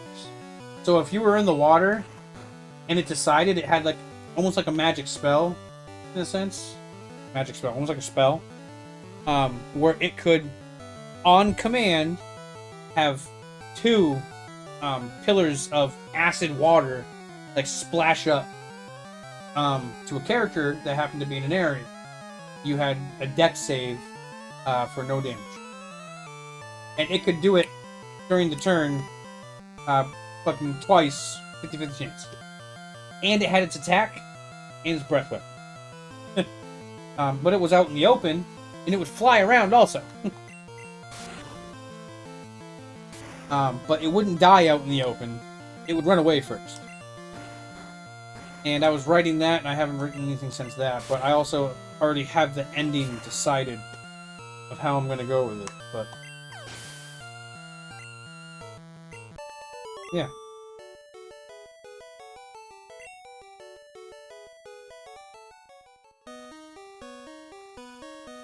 Hey, look, it's Moltres.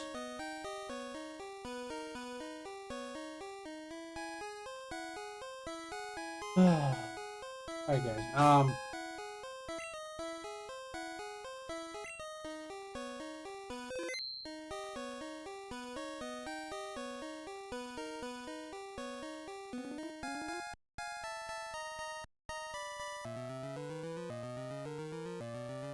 Yeah, they totally are, too. So you see, like, I know a lot of my lore, too. But I'll also invent my own lore. Like, I had that... The idea is that Frost Dragon, the White Dragon... hey, guys, I'm going to be stopping the stream, by the way, so I'm going to kill my timer.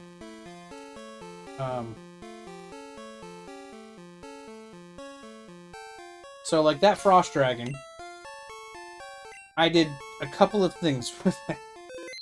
Is I wrote a whole background for that big Frost Dragon and the smaller Frost Dragon. So the big Frost Dragon was a male, the smaller was a female. And the bigger one was like 200 years older, but they were mates. She just happened to be a lot younger, smaller. That's just how it was. And he was, like, this other dragon is like abusive towards her. Like, she's evil anyway, so it doesn't really matter, but he's just a piece of shit, as is. He has her under his thumb, so she'll never betray him. Just how they are. And